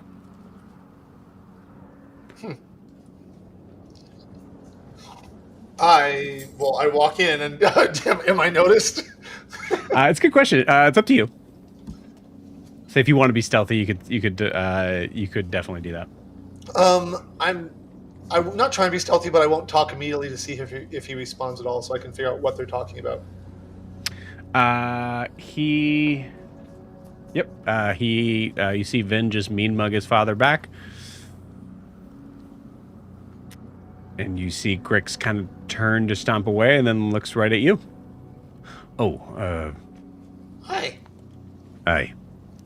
I'd ask what that was about, but clearly you don't want that to be asked to me, so that means you probably don't want to tell me. Oh, no, that's quite all right. That's all right. Vin has been asking for others to teach him. Vin is still here, too. So has been asking for others to teach him how to do what I used to do. And something that I don't think any boy needs to be learning at that age until there's a point in time, maybe in self-defense, but certainly not something that needs to be addressed here and now. Do you mean fight? Yes. Carr turns to Vin and kind of goes down to his level. Why?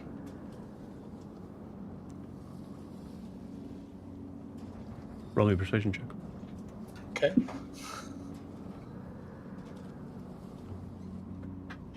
$16.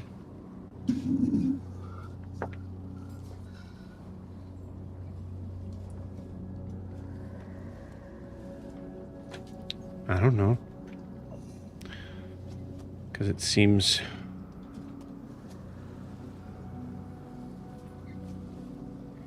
to be important. Oh. I'm really glad I walked in on this conversation. I look up at Grix. I'm like, can I talk to him for a second? Please. And then I look at Vin and say, can I talk to you for a second? You give him you see a shrug. All right, come over here. I'll go over to like where I can lean up against something to sit my back up against. So like I'm sitting on the deck of the ship, and I bring him over so he's like sitting in my wing, but my arm isn't around him, but my wing is. Okay. That makes sense. So it's a little bit less like I'm hugging him because it seems like he doesn't want to be held because he's too old. And so I'm like, look, and I'm going to start bringing up, and I don't mean just by voice, but by spirit. I start calling upon ghosts that I have interacted with in the past. But I start interacting, I start bringing up, like the Arakocra who taught us how to, how to weave, and how she lived a very peaceful life, and she lived a great life, and she had children, and this, that, the other thing. And then I bring up, and there's this barkeeper who, when I learned about his life, and I'm just bringing up all these people who never had to fight, who lived rich, full lives. And I'm like, so I don't know why you think, and then I'm not going to go through every single one, but I'm telling these stories, being a bard, telling these stories and sharing their stories, because that's what I do, is share the Eric Cochran stories. And so I know them well. And I say, I don't know why you think you have to fight, but I was even trained, and I'll pull up one of the old Ashwing who lived and died just serving their people. Never fought, never left like the islands, traveled a lot, saw what the world was in the islands, but just lived a peaceful life and then died and now is still teaching me. I said, I was not expecting what I have. I said, Vin, you don't have to fight. Your father's right. But you don't have to not fight. Don't learn to fight because you think you have to. Maybe you want to be a chef. Maybe you want to be a pearl diver. Maybe you want to, I don't know, be a sailor. It's a good place to learn. But your path isn't necessarily your father's. It's no one to decide but you, except for one person right now, your father. So go ahead and be interested in what you're interested in, but until you're a little bit bigger, just listen to your father.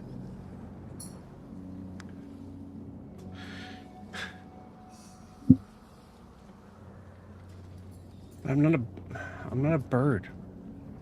Sorry, Oh, I'm not oh, no, that's fine. bird. I'll teach you the word, but I have another suggestion. And has Elaine been watching this? Yeah. I ethereally ask Elaine, did you fight in life? Were you a fighter?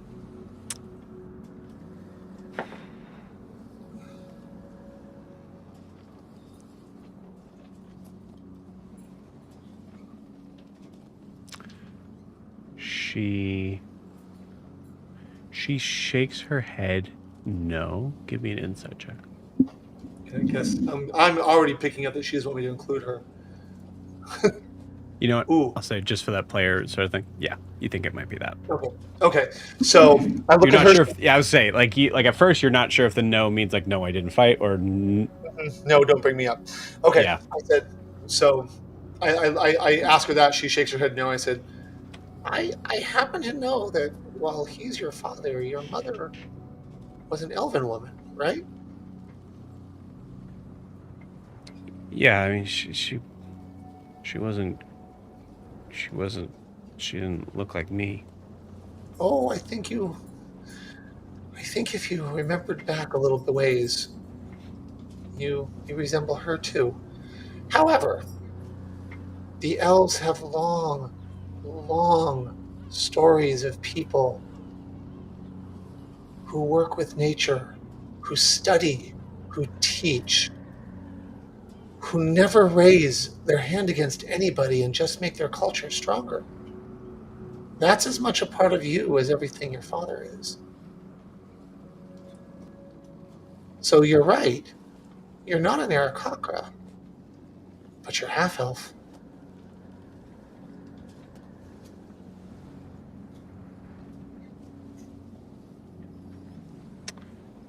Give me a persuasion check with advantage. Okay.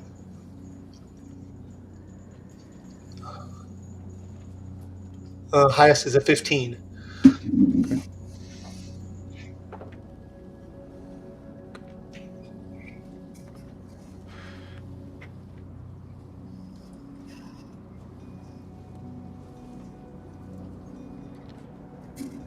I just want to.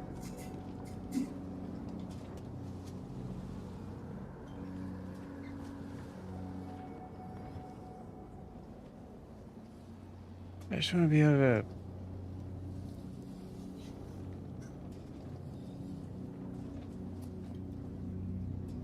protect my dad when the bad men come. And that is a worthy thing for a son to want to do. But there are so many ways to do that. You could learn languages and become a diplomat so he'll never be in danger again. You could learn how to build strong, sturdy walls so the city where you live in would never be attacked. Neither of those jobs would ever require you to lift your hand against somebody else. There's so many ways to do what you want to do. Pursue protecting your father and your family. But for now, Don't raise your hand against somebody else. Listen to your father.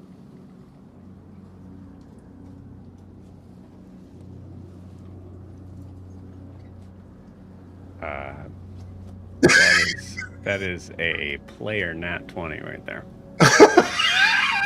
Thank you. Hell yeah. You just became Uncle Carr. Well, at least Grix won't be mad at me. Yeah, go fight. No.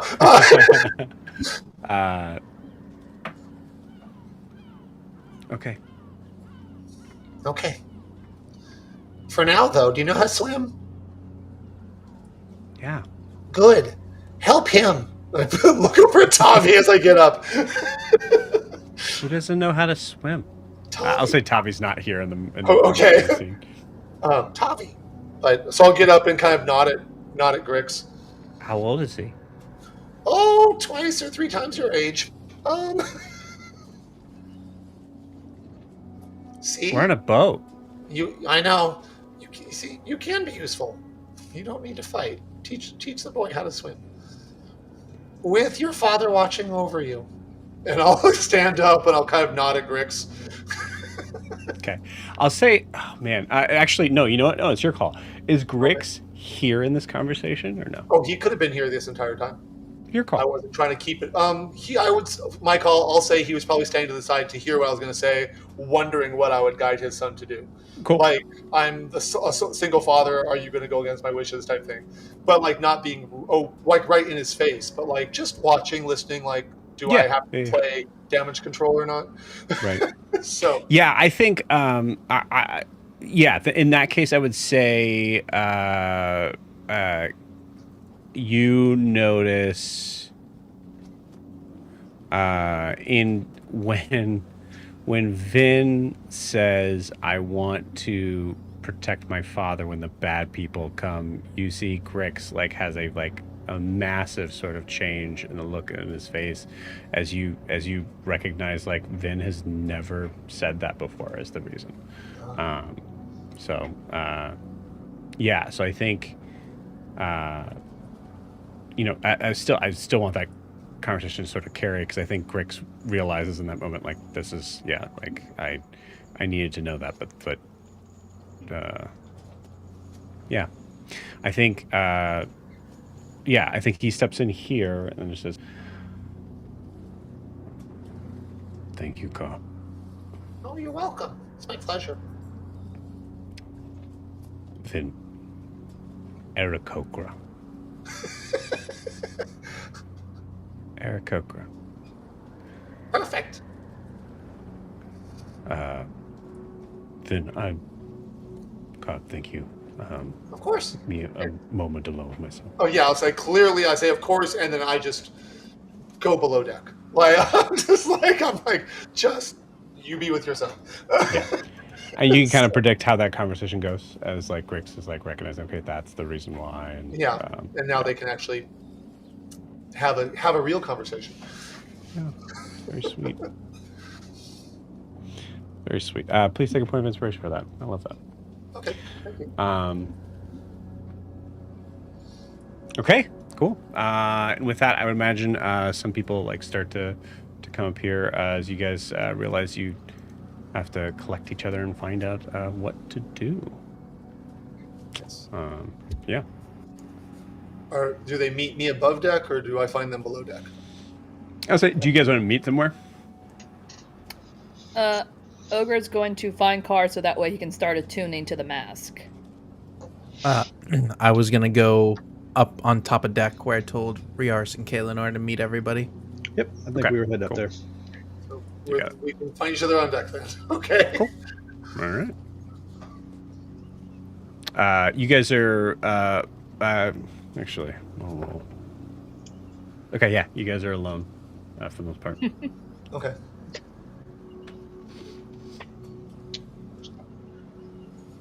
So,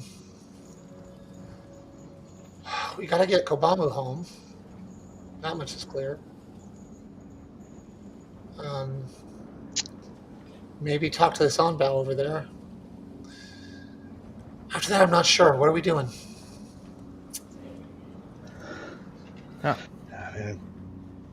Well, first things first, we need Kobamu checked for tracking. We need to check the swords. We need to check the dead body for tracking. And if you talk to them, will that spring any traps or anything? Well, not that I don't agree that they might be being tracked, but what are we checking them for? They exist.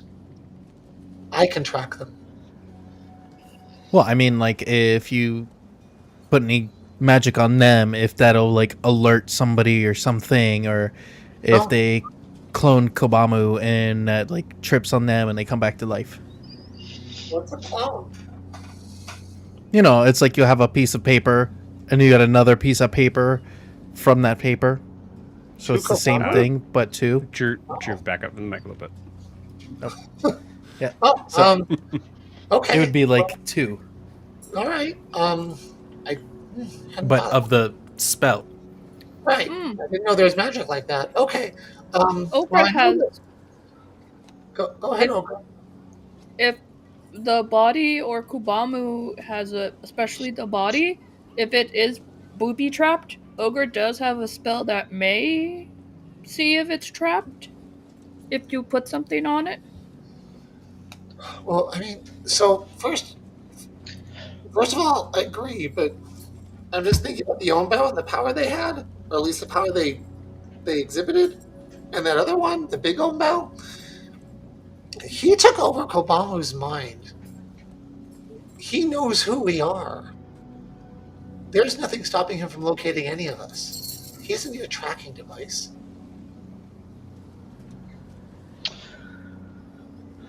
True. Yeah, No. I think maybe it would. Yeah, I mean, Ogre is Well, yeah, thinking but like the you talk body to him about it. explodes. that or yeah, tracking on Kobamu, just easier to find him. Maybe he doesn't know he can't track him as easy. Yeah. What if they want something with his people? I think they do. I think they want to. They're after wherever Kobamu goes, whether it could be with us or it could be with his people. But that's knowledge for Kobamu. He needs to know that if he goes back to his people, that he could be in danger. And then if he Okay. wants, Oh, he knows. oh, he does. Yeah. Oh, thank goodness. Yeah, he said he'd deal with the consequences Oh, wow. of That's that Perfect and leave it person to to him. tell him. Oh, well. Okay. Well, if he deals with the Did you tell him, Kay? Yeah. Thank you so much. I think That's what I Kay's face said, was I- crumpled and it's like, wait, what? No. I didn't really want to. Oh, Okay, well, well- I'm sorry you were in that position then. I was going to. I was looking for him, but he was upset about something. So No, it's Glad fine. you did. well, that solves that. Yeah. So, I guess So- we would only need to see if he is being tracked, if we could copy it and send it somewhere else. I that don't could be think interesting. we could. I don't know if could we? I'm not. My magic is weird. Maybe Nala would know something. Nala's looking into one of the katanas right now. At least I asked her to, and she had a moment. Hopefully, Oh, she has. perfect. good. So, Good. so we got this Amazing. one that we need to check. Oh, they might be able to. Let Ogre just check the body. Because if it is booby trapped, then like Ogre doesn't want it to explode in our faces. That would be bad. No, that would be terrible. I would not enjoy that. So Ogre is going to cast Find Traps on the dead body. Okay. No traps. Nope, he's just dead. No, he's. I think. He's dead. Sarah. Just a heads up on. I think we've been talking about this before. Find traps is an incredibly bad spell. Yeah. Like I just is put a- it right. Yeah, I say it is a waste of a spell in 2014. Just a heads up. Yeah.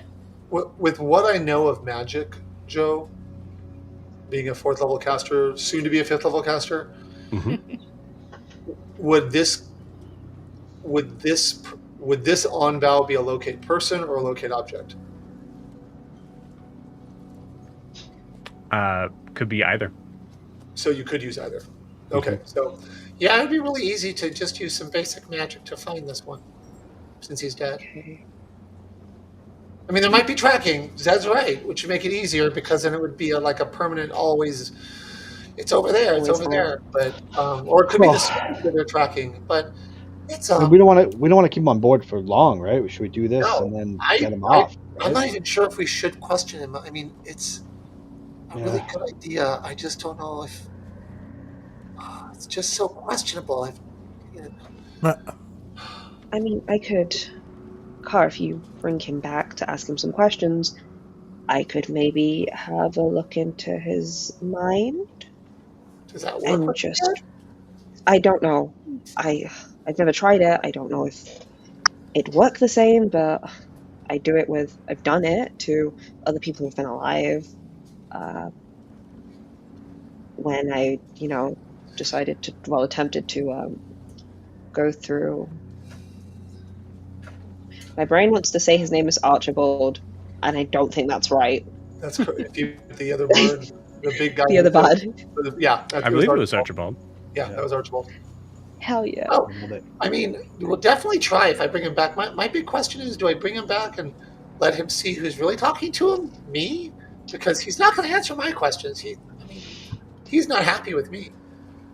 If I put that mask on and I look like another Onbow, and I lie about who I am and my circumstances, he might give us information, but is that right? Is it right? It's a moral question for sure. If you don't feel comfortable lying to someone, you can be yourself. I can rifle through. If there's anything to rifle.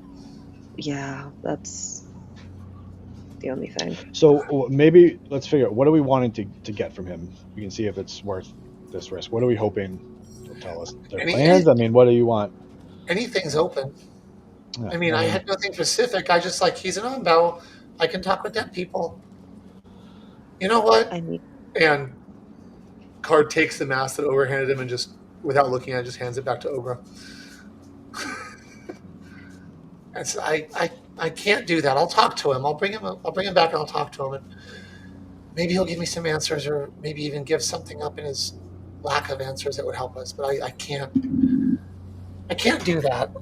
I feel like I'm crossing a boundary that I don't want to cross. I support you wholly. Maybe ask. Yeah, it's good. Yeah, what do we want to ask him? I'll see what I can do. Just realize he's going to know it's me. Maybe ask if he heard what the leader was saying about us to, if he heard him talking about us. Oh, so does the leader have any plans for us that he knows about? Mm-hmm. That would be a good one. I don't think he's an answer to that, but sure. Okay. I'm also curious about the note, because he was the one holding it. What was there? Why was the plan? Mm-hmm. And again, I don't know that. I don't know if he'll answer us, but what the heck.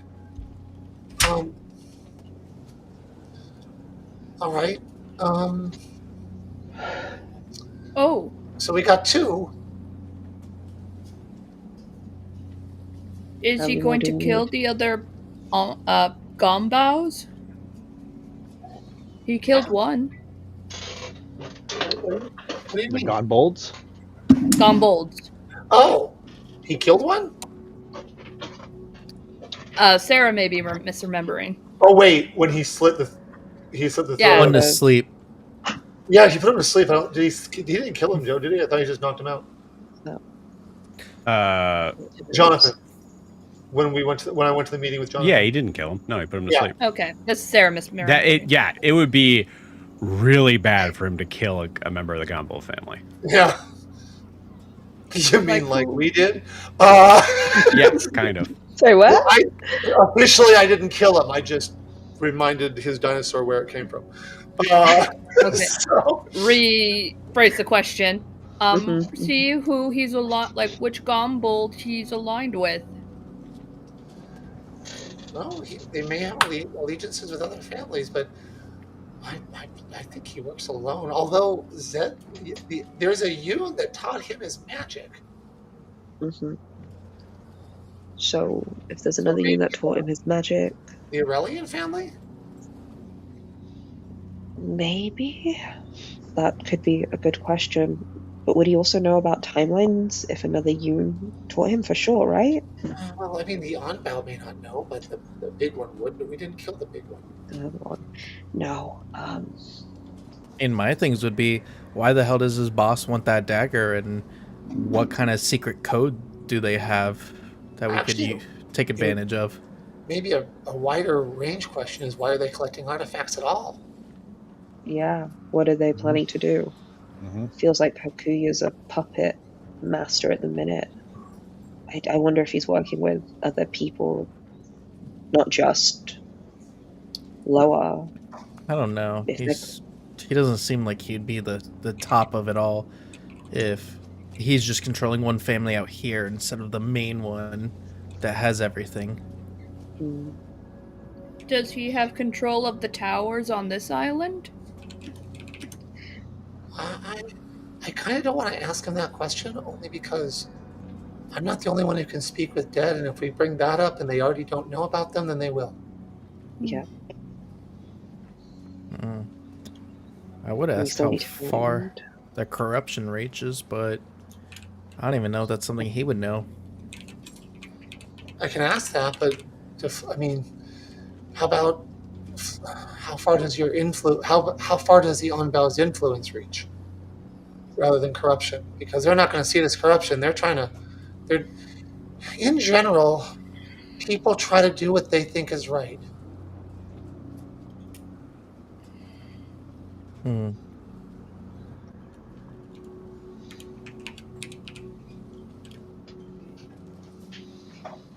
So I have why are you going to let Kobamu go?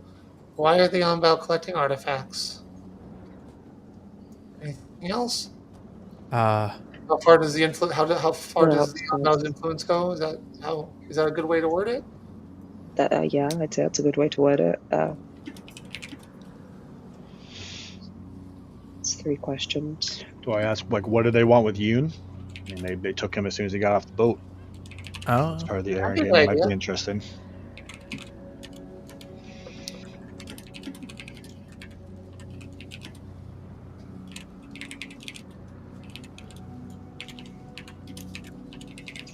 Okay, so why were you going to let Kobamu go? Why are the Onbow collecting artifacts? How far does the Onbow's influence reach, and what is the Onbow's interest with Yoon Aurelian? I have 5. That's 4. Well, I wish you could word it of how we can find their weak spot. Are they aligned with the Merlin Loke yet? Or have they have dealings with the Merlin Loke? The Merlin Loke might be a good, interesting answer. Zed, I don't think he would tell me what his faction's weakness is. He's not going to be very happy. I wish. I'm wondering if I phrased it to the opposite. What's the Onbow's greatest strength? I'm not sure if you would tell me that.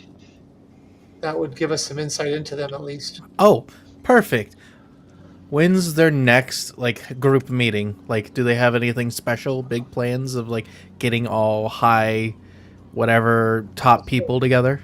So maybe is there a council that meets regularly? Or, yeah. And when? Well, so it's this fellow. It's gonna be very specific. If I ask, is there a council, and he says yes, and it's going to be a second question. It'd be, when's their next meeting? I mean, I don't know. Are we wanting to infiltrate them? I don't know that that's something that I want to do. No, I don't think. What if we asked if, what do they want with the memoriam, or something along with the memoriam, or gather? Well, they wouldn't for the artifacts, right? I would assume it's maybe there's something more. Yeah, right. Different reason. So, So we have the option of the Merlin Loke question, which would be interesting because we could see the political ties on the islands with people that don't like us. We could ask them about why they have the hate for if there's a reason beyond the acquisition of artifacts why they don't like the memoriam. I mean, well, instead of saying Merlin Loke, why don't you ask any other groups that they're interested in, because there is the one we cannot name. Yeah, what other alliances does the Onbow have? Who are Yeah. the other groups and people with whom who Are aligned with. other groups? Yeah, because I'm pretty sure the one we're not supposed to speak about would be much worse than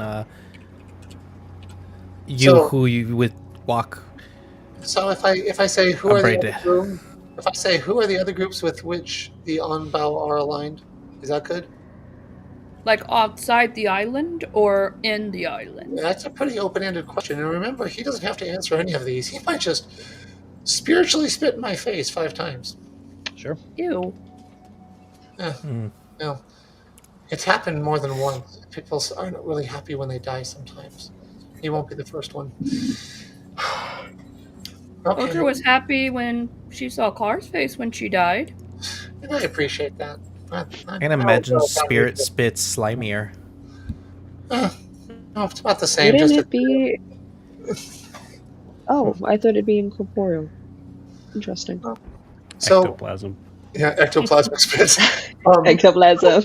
So the 5 I have are: why were you going to let Kabamu go? Why are the Onbel collecting artifacts? How far does the Onbel's influence reach?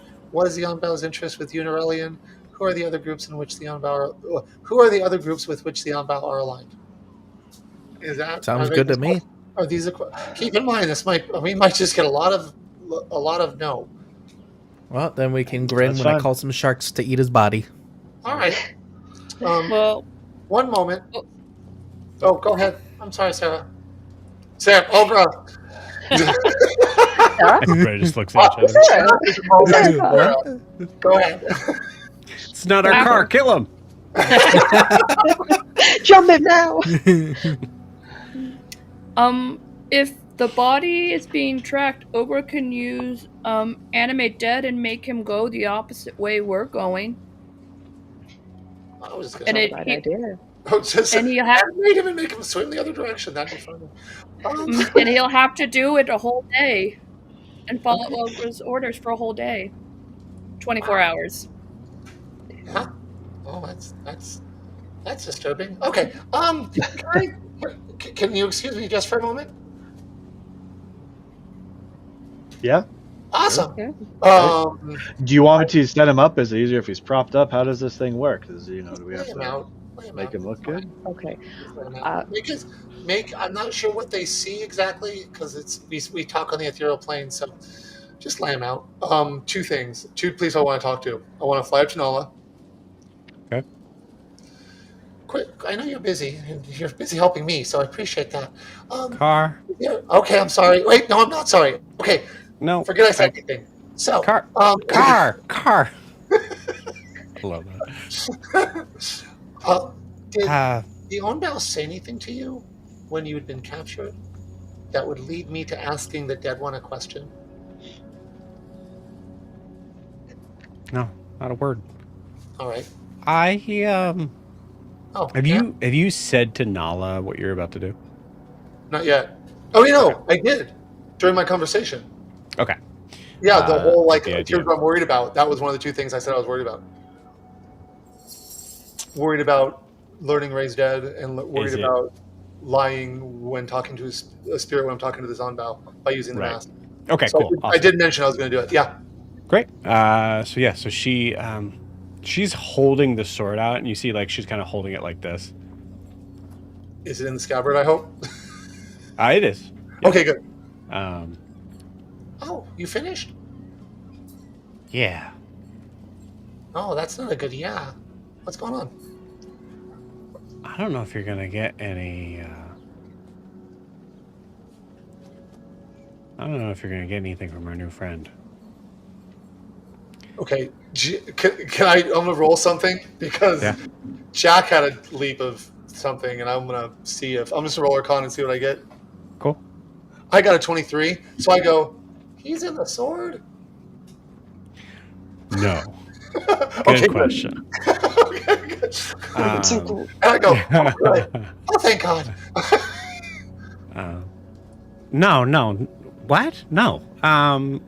How? That's not a magic. Anyways, I would have to give this to you to figure that out. This is a complicated weapon. Oh. I say that only because carrying some things over, it looks like they have been trained fairly well on what to say and what not to say. I was afraid of that. Darn it. Do you want me to tell you what I'm pretty sure this does? Yes, we should know, especially since Zed has one. I mean, it might be a Jack, different sword, but... roll me a d20 for Nala. Okay. For D20 Arcana rolling check. now. I rolled a 19. Oh, 19's good. Cool. I'll take it. Yeah, great. Okay. Car's dice versus the Dean's Then dice. I will do this. I will explain to you pretty much word for word what the weapon does. Okay. And just assume it's in Nala's voice. Okay.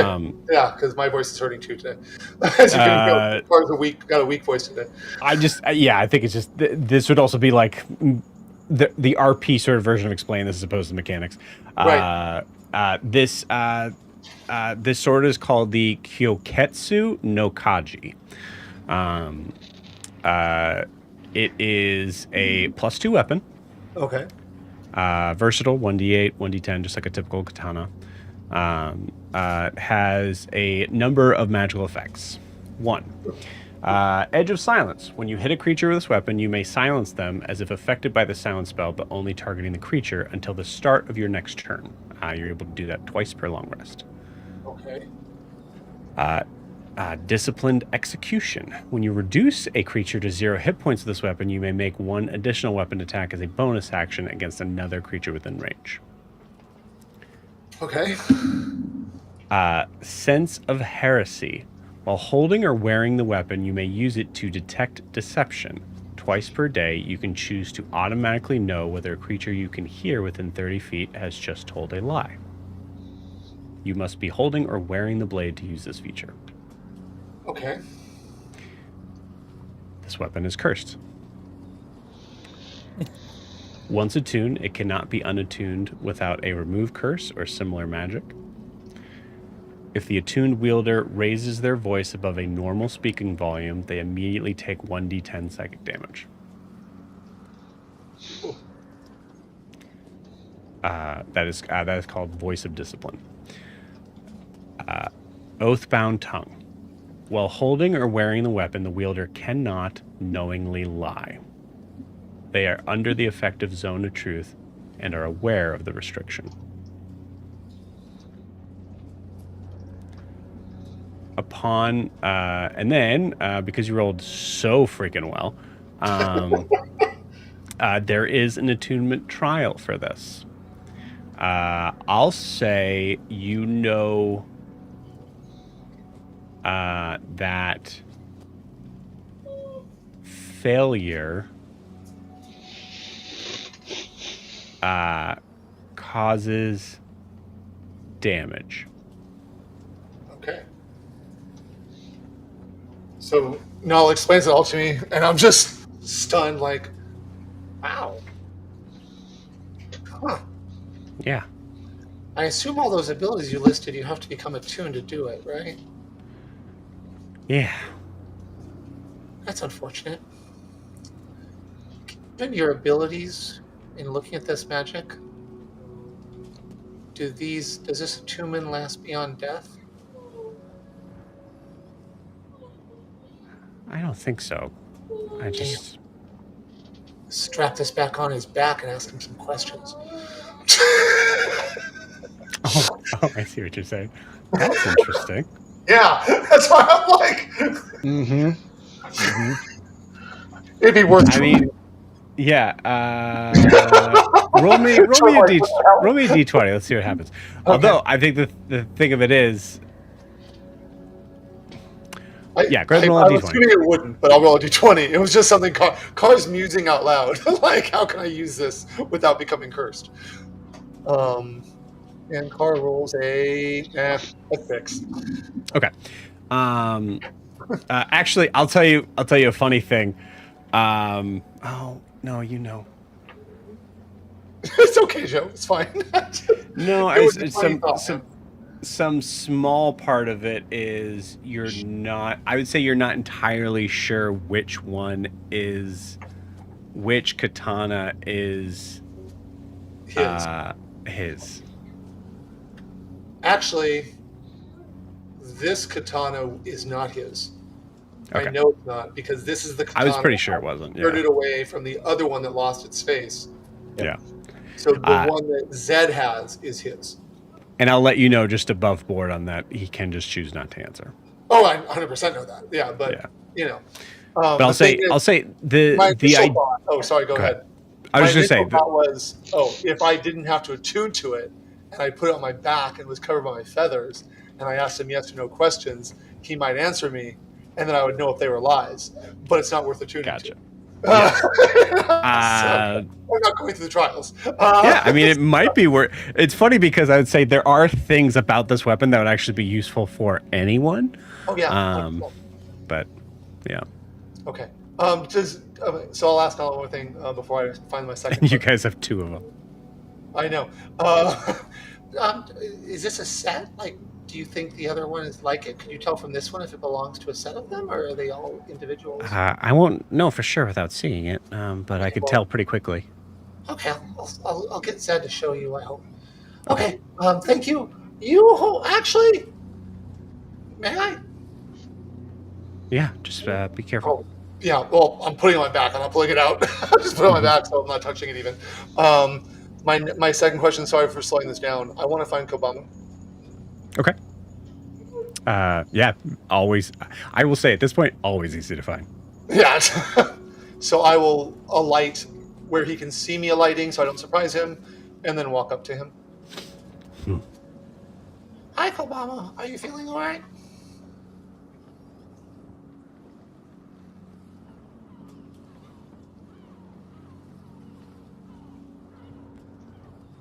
Head hurt. Oh, I'm sorry. Does he look injured? No. Okay.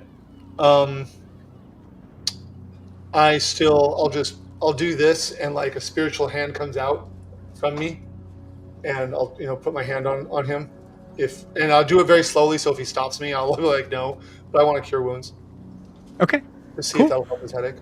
All right. Interesting. Okay. Cool. Yeah. I have a spell slot open, so I'll do it. All right. And that's. You do it. I mean, it's 12 points of healing. That was a first level spell. So nice. Yeah, that's solid. I'm like, maybe I can help. I'll just and heal him.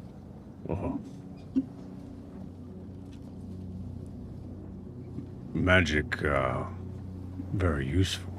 So, sometimes. So we're all getting together and we're discussing our next steps, which, by the way, include taking you home. So Yes. Make no mistake, we're doing that. But we're also trying to figure out. I think I can talk to the spirits of people, right? Kobamu no car talk to ghosts often. Yes. So there's one of the ghosts of our enemies that I would like to have a chat with, and I was wondering if there's anything you remember them saying around you before you escaped.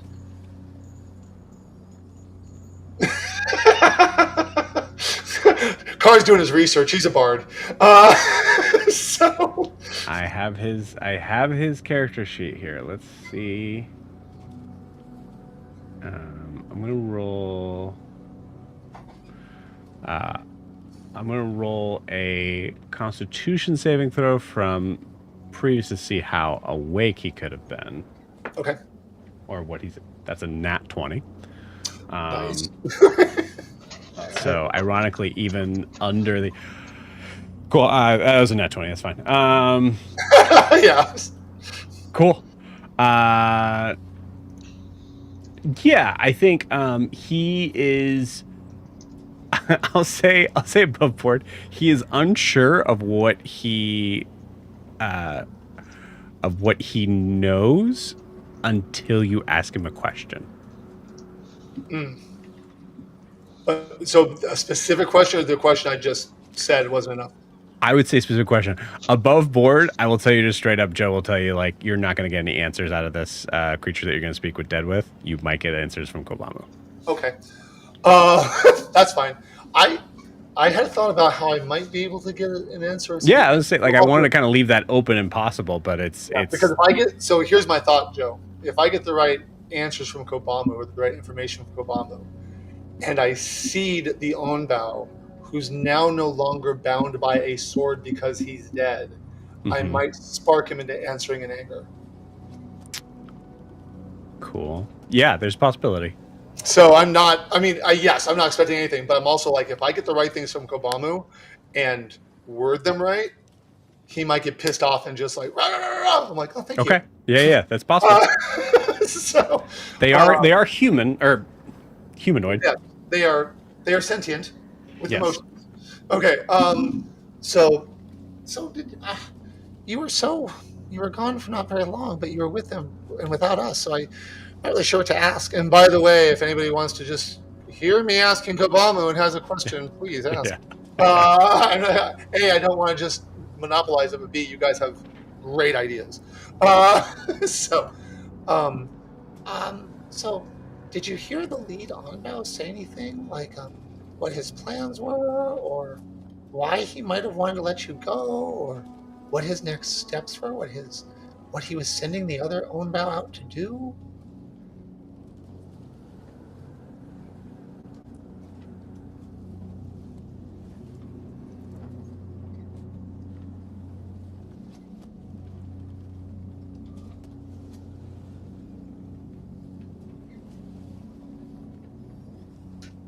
No.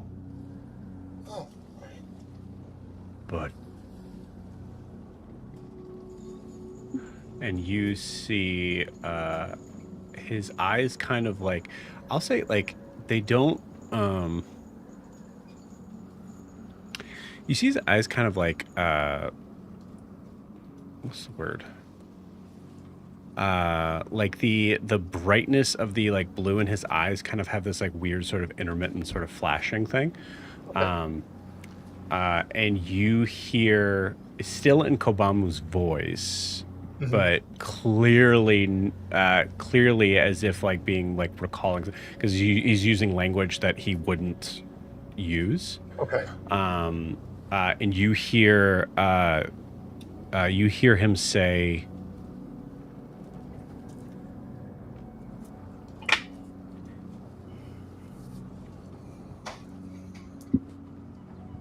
I need what you have, and you're going to find the others who can give it to me. He's not after the Thry, he's after the Watchers. Okay, so when he says that, Kobamu flips the ethereal plane. Do I see any of their Watchers listening to this?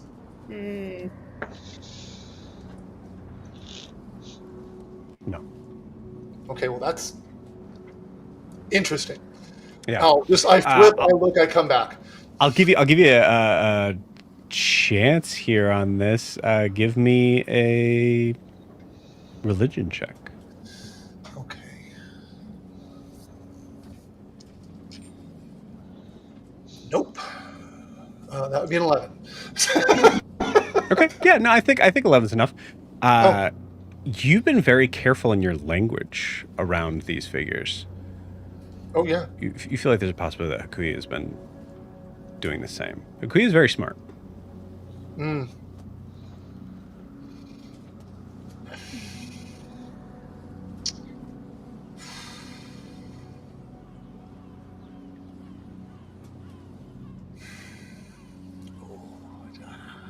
So you think he's most likely in even private conversations, like, because it doesn't matter, you know, like the assumptions they're always watching, right? So you always have to be careful with your language. That's the kind of rationale that has been kind of set up here. Right. Assuming that Hakuya is kind of similar in that Hakuya would never risk saying specifics. Right. Okay. All right. I say, well, that's very interesting. You also know, Carr, there's been no sign of the on-bow wanting that. Oh no, that sounds like it's very much Hakuya is okay. All right. I said, well, that's actually helpful, but not immediately, but maybe. I'm sorry, Kobamu has no idea. There is no need for you to apologize, and I look up at Nola, need to take my own advice. But yeah, you recognize this moment. Kobamu thinks that he said, "No, I have no idea." Yeah. All right. So that's what the big guy said, or the leader. Did the other Onbao or smaller people that were around you this last time that we helped defeat? Did they say anything to you about their plans or what their next steps were or where they were going to go afterwards?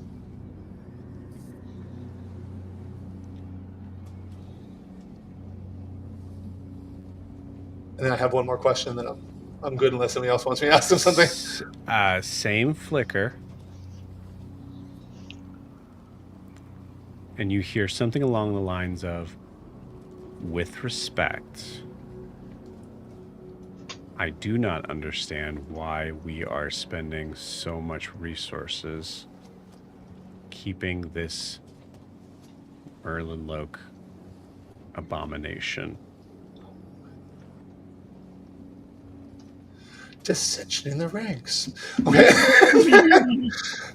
And then my last question, going back to the leader, when he mentioned him needing what the others have given you, him needing that, were any of the other Onbao present?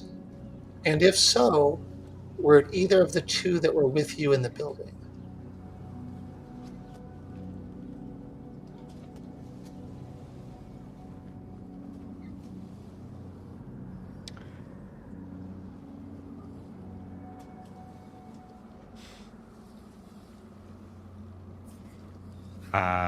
Kobamu answers, in a way of like, clearly he doesn't know. He's not. Okay. That's fair. He'll answer as if he didn't say anything. Mm-hmm. Yeah. Okay. All right. You've been a great help. We make no mistake, as we're out at sea, we're looking for a good place to get you to land so we can get you back to your people. Good. Kobamu was helpful. You were very helpful.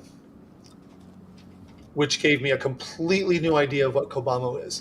And that is Jack, not... It was Carr, but it's Jack saying it. Carr does not say that to Kobamu. Can I, as I'm walking back, I want to flip over to... Can I briefly flip over to the ethereal plane where I saw the... I can give you his real name if I need to, even though Carr doesn't know it. It is... We'll say for the sake, let's just use the real name, and just say that Carr doesn't know it. Right. I'm looking for it. Varix. So, thank you. Varix. Basically not the place where I saw Varix, but the level of etherealness where I saw Varix last. Okay.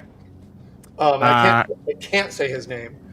You'll I would give you kind of a specifics to roll, but I'll say straight up it just has to be a nat 20. Oh, well, I mean, I don't need to be the exact location. I just someplace where I might see him. You see what I'm saying? Yeah, I'm saying the nat 20 is seeing him. Oh, I'm not trying to see him. Oh, okay. I just want to go to the level. I want to go to the ethereal plane where he might see something I leave. Gotcha. Okay, I understand. Yep, 100%. Yeah. Okay. I want to leave in Eric Cochran. I'm hoping he's Eric Cochran and he can read this. The Onbao seek your power. And the your is plural. Okay. And I leave. I don't know who they are. but Okay. they that should be interesting. The lightning bolt is going to come from the sky. Oh God, did he see it? did he come out of hiding? What's going on? I mean, I really have no poker face there. No. Cool. Cool. Okay, so I leave that, and I just look to make sure that it's good. And Fuck yeah, that's really cool. That's really cool. Cool. And I will come back, and I will return to the party. Okay. But board, anything you guys would have wanted to yeah, if you want to ask. add something to the question, please tell me. I'll say above board just for the sake of time. I'll tell you, it seems like your the responses would have to be something that was said to Kobamu, not something he's able to understand those in the room. So basically when he said, was there anyone else in the room? He has no idea because it wouldn't have been something that was said to him. Mm-hmm. Got it. Okay. Was anybody like taking really big notice of the symbol when you come back to life? Because it shows up when you pop up, right? Were they like interested in that? Oh, that is a good question. That is a good question. That's a really good question. Yeah. You hear you hear a response. We'll say this is all from Carr, but this is to you guys for this call. Or this is directed to Carr, I mean. Yeah, you hear Kobamu say, what is that? I don't recognize that. Can I tell based on, I mean, it's in Kobamu's voice, but is there any other indication of his face, the way his eyes move, anything that if I can relate that comment to a specific Onbao? Like, is it Hakuya? Is it somebody else? Is there any way I can? No? No, Okay. Yeah. You can definitely tell it's not Kobamu, but it, okay. You know, well, I know it's not Kobamu, but yeah. Yeah. Okay, cool. Anybody else got one? That's fucking interesting. Oh my god. Okay, cool. That was huge. So the Onbao don't know the symbology of the Watchers, and now the Watchers may know that the Onbao are after them. And the Watchers are not to be sneezed at, but neither are the Onbao, so we'll see. Sorry for stirring the pot, everybody. Anyway, I will come back. I'll come back and say, so, oh yeah, go ahead, Joe. No, I was just going to say, as you guys are kind of trying to figure this out, I'll say everybody here give me everybody except for Carr, because Carr's doing this, in the middle of doing this stuff right now. Go ahead and give me a perception check.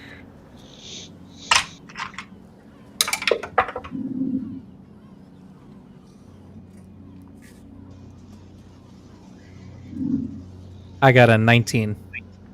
Nice. 16. 15. 11. Okay.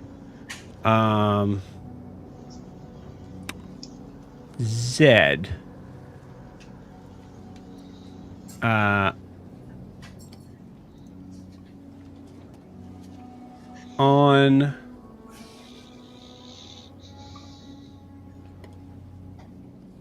On the deck of the ship, you hear something strange in the sounds of the waves, as if something is crashing, but not in time with how it's supposed to be. And I'll say that in this moment, you're kind of in the middle of the deck. What do you do?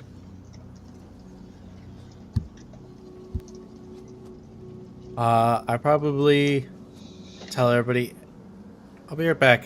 Something doesn't sound right. And then I'm going to walk over to the port side of the boat. Okay, you got it.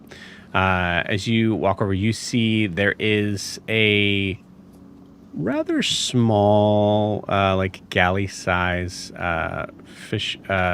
Could be a fishing ship, but something about it. So give me a how do I do this? I'd say maybe a nature check, but I will allow you to add your proficiency. So go ahead and add that +3.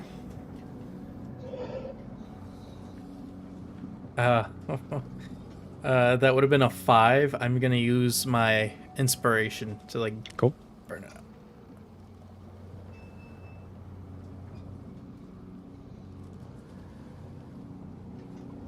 19. 19. Cool. This is a vessel that is made. A galley could be used for fishing. And I'll say with a 19, you think that there's a possibility that this was used for fishing at some point, but it looks like a ship that has probably been at sea for several days. That is coming up to your port side. Right now is about 100 feet away, and you see a figure in the distance kind of raising their hand and kind of trying to kind of wave you down. Give me one more perception check, Zed. 16. 16. Cool. In the middle of the day, you see there is a glint of blue that seems to shine in the right eye of this figure who is waving you down. And with that, we'll take our 10-minute break. See you guys in 10.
All right, welcome back. Oh, that one's not working. Okay. We'll do. All right, we'll do this one then. Okay. Zed, what do you do? I take the tuning fork, slam it into the side of the deck, and I say, prepare for a possible battle, port side. Okay. Got it. I'll say, no, not yet. Cool. Yeah, you all hear that.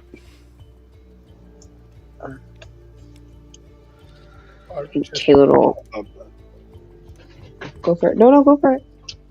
First one gets it. Go. What you got? Caleb's gonna head, switch a ring from Carvis to Ecosensory, and immediately head to the grappling hug, like battle station we have on the port side. Immediately, like, just setting up. You got it. Cool. Carr, from his space on deck, is going to go invisible and then fly up to one of the vulture roosts. You got it. As you get up there, you see Nala like already like just kind of like taking cover just under this sort of like half of a crate that was like still kind of like up here as a wall, as you see like fire in her hands, just ready. So if I see her as I'm going up, I will go over by her and just quickly say which perch I'm going to invisibly, just so she knows where to find me. Cool. Got it. And I'll be right back. My dog's crying, so I'm gonna go back that way.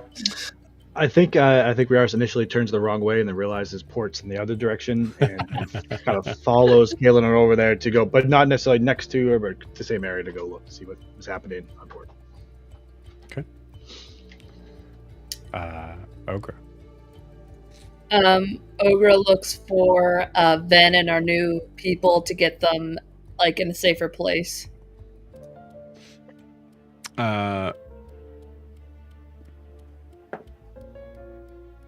They are not currently on deck.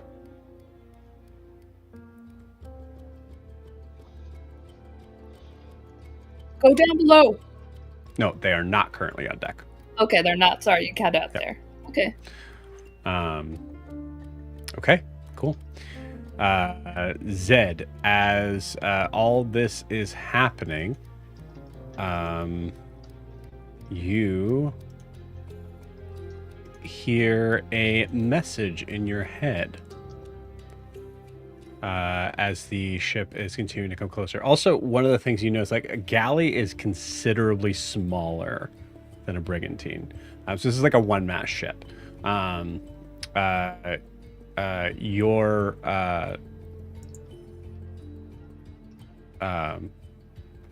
like 100% sure you could take this ship in combat. But as you kind of prepare for whatever, you hear that message as you hear a figure just go, "Aye, permission to come aboard." What's your business?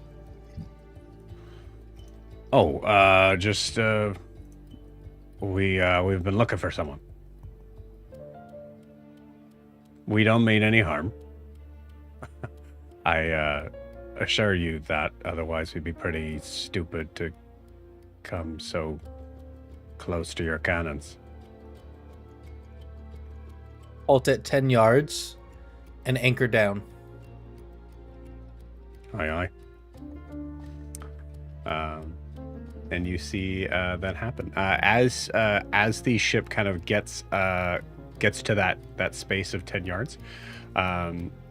You get a better look at the figure that you're pretty sure messaged you, and the blue eye you see must have just glinted in the daylight at the perfect sort of space there. As you see it is looks like some sort of eye patch. All right, am I still able to talk back to him? I would say with that aye, yeah. All right. Captain to captain meet. Our ship. Your captain, and one other. Fair enough. That well, there's no need. I'll come myself if that's all right. All right. Give us 30 minutes.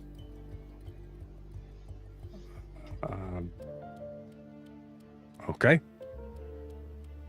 And then I tell the ship to anchor down, and I tell everybody what just happened in my head, and that we're gonna have a guest aboard. Anybody that'd like to roll anything? Certainly, or anyone that is trying to perceive or do anything before this person comes aboard. I would definitely like to watch the ship from my perch. Like to see if I see anything going on. Okay. Yeah, I mean, how many people are on the galley? Oh, sorry. Give me a DC 20 history check, Par. Oh my god. Yeah, I'm definitely like to look, I guess, at How the 27 people are That's so fast. nice. I'll tell you in a second. Okay. What are you doing? I just want to see how many people are on the boat. If there's more than just this guy, or how many. Okay, cool. Yeah, give me a perception check.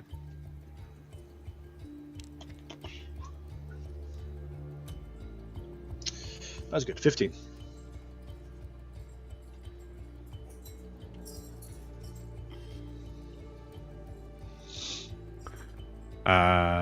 You make out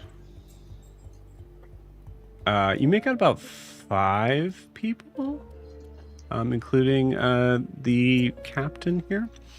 I'll say, yeah, no, I'll keep it there. Yeah. And are they flying any colors? They are not.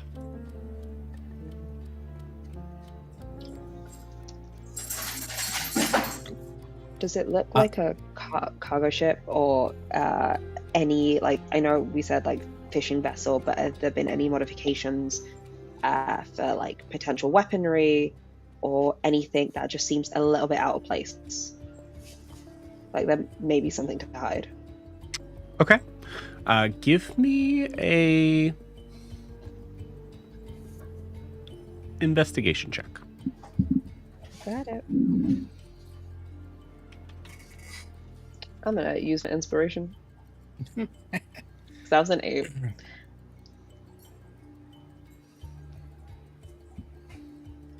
That's not better. 11. Okay, cool. I'll say with an 11, you see there's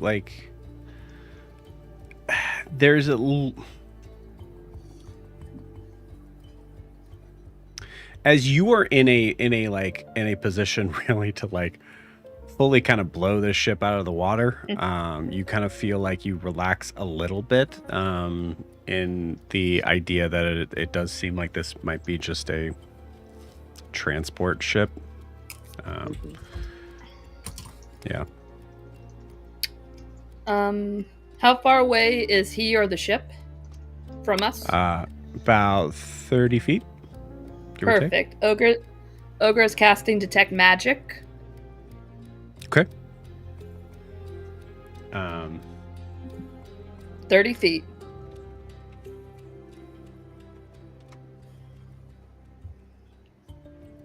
So the ship is about 30 feet from you. I'll say at this moment right now, you don't pick up anything. The ship itself is not magical. Okay. I do want Vera to come up to see this guy when he comes aboard, to see if anybody from her past matches his description. If she's seen him, if the ship she was on before us has passed him, or anything like that. Is quick question. Unbelievable. This is my third nat 20 I've rolled in a row. Thank God it's the That's NPCs. so weird. Okay.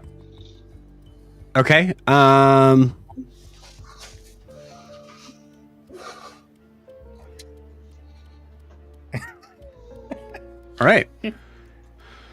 I have a question that might help you, Joe. I don't know. Yeah, go for it. Can I use the tuning fork without becoming visible to communicate? I'm not sure if that's considered an action that would make me visible. I'm going to play that one by the book and look it up.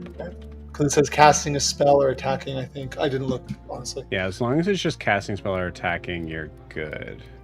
Yeah, if the target attacks or casts a spell. That's why I wasn't sure. Great. Yeah, you're not doing either. It's definitely a free action. Okay, then I will put the tuning fork to the wood where I'm standing and just pretty cool. I mean, I'm very far away from anybody, so I don't think the other ship's going to hear me. As I say, I'm pretty sure that ship's from Vodafone. Kaelinor immediately hoods up, covered, and is slinking away from the harpoons and is just trying to be nonchalant. Immediately. And that went out to anybody with the tuning fork. That wasn't just a singular. It was a... Yeah. No. I put mine down. From where? Vodafone, it's an island that's northeast of us. It's east of Chassavie. It's one of the 2 northern islands. I've flown over it before, I think. I shouldn't say I think. I've flown over it before. Then what the hell are they doing all the way out here? I don't know. I don't know. Just be careful. It could be Merlin Loke. That's where I'm from. Just don't act suspicious. Kaelinor immediately don't act suspicious with her not being like, don't be suspicious. Don't be suspicious. Don't be suspicious. As soon as you say Merlin Loke, Ogre's going to put on the mask and turn into another, just a regular elf. Okay.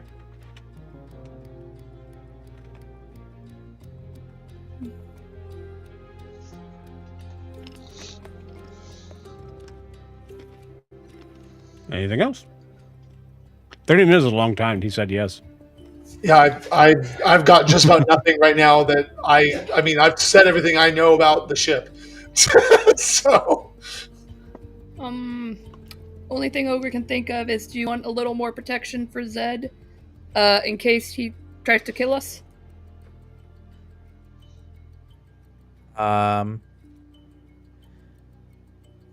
Yeah.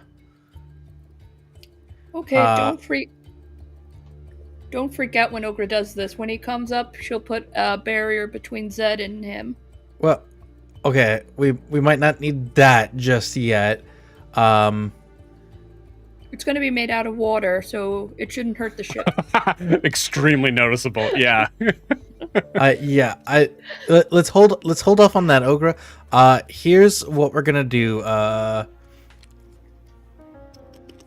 Kaelinor, I want you to keep eyes on the ship. Car, same for you. Have Nala by your side.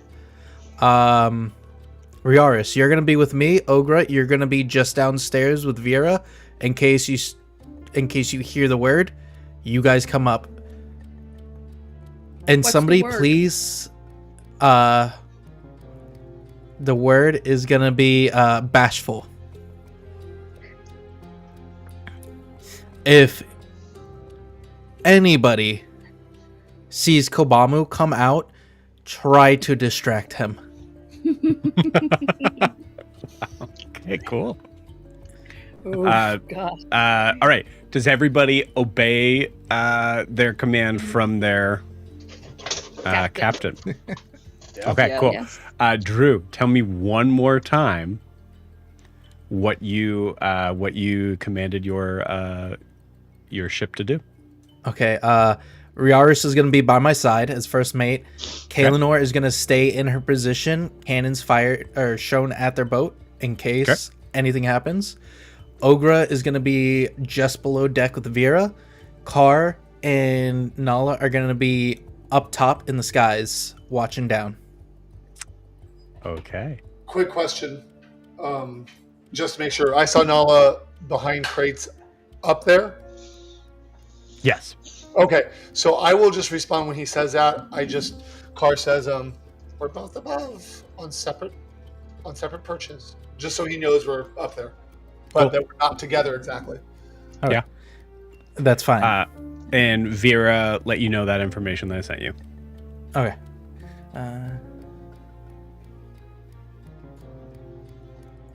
All right.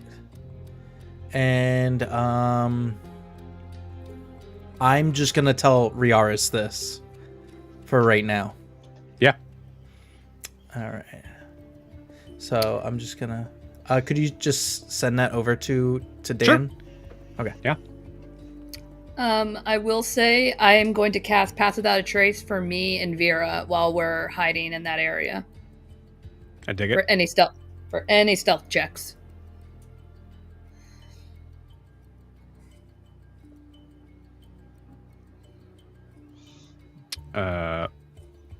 Sorry, Dan, I have to find your. And I put Marshmallow in Riaris' room because he has the least amount of stuff. Okay. My precious room. I can't put it with the weapons. I can't put it in the kitchen. I can't put him in the kitchen. Can't put him in the jacuzzi. He could drown. You have the least amount of things.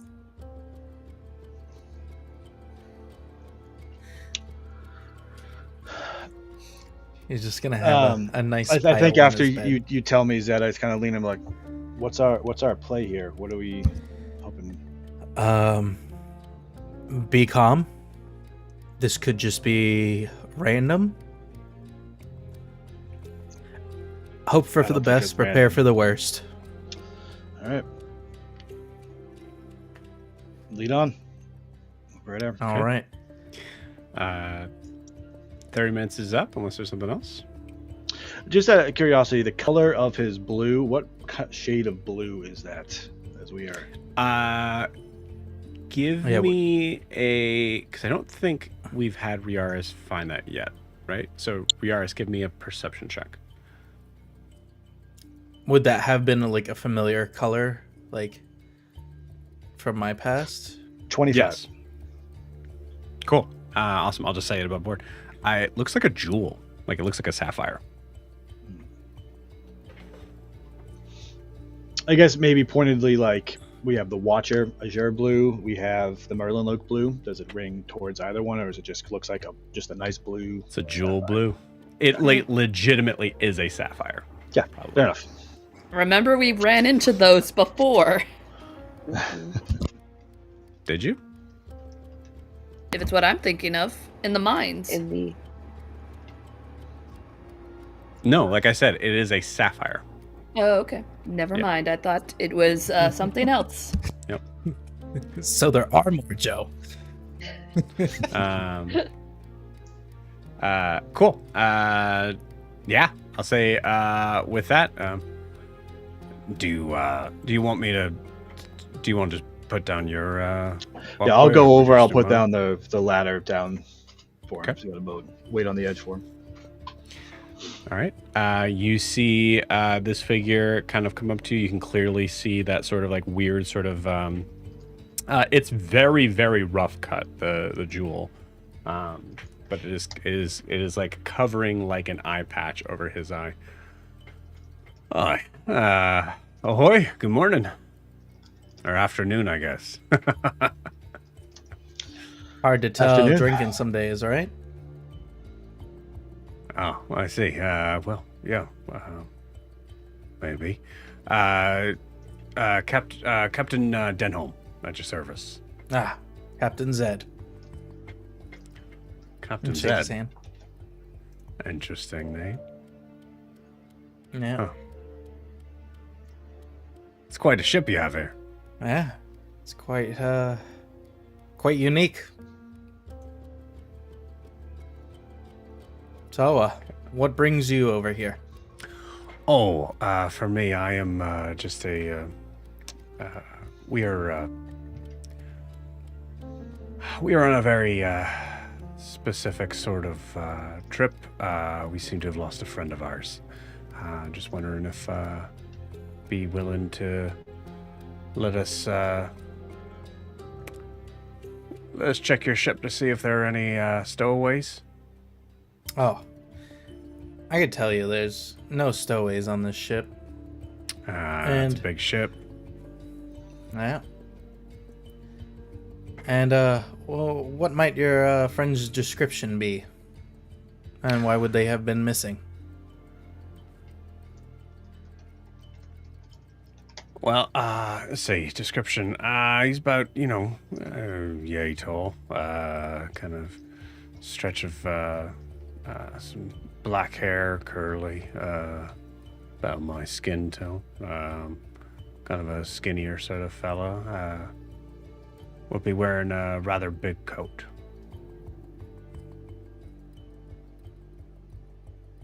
Again, it might be easier just to let me look for him if you don't mind. You can come with me if you'd like. Can I hear this? From up I don't think so. I think if you're, yeah. Never mind. Thank you. Actually, rolling perception check. I don't want to keep you from that. If it's That's I'll fair. say it's a DC 15. Perception. 16. Cool. Yeah, you can hear it. Okay, could he be describing Tavi if Tavi was wearing an overcoat? Yes, he could be. That's what. Okay. I will, in the fork, say that he could be describing Tavi if he were wearing an overcoat. And I'll just keep that to everybody who has a fork.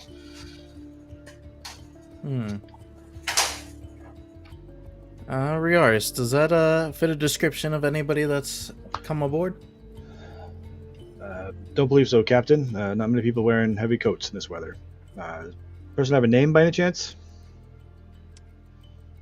Horace. I look at Zed and shake my head.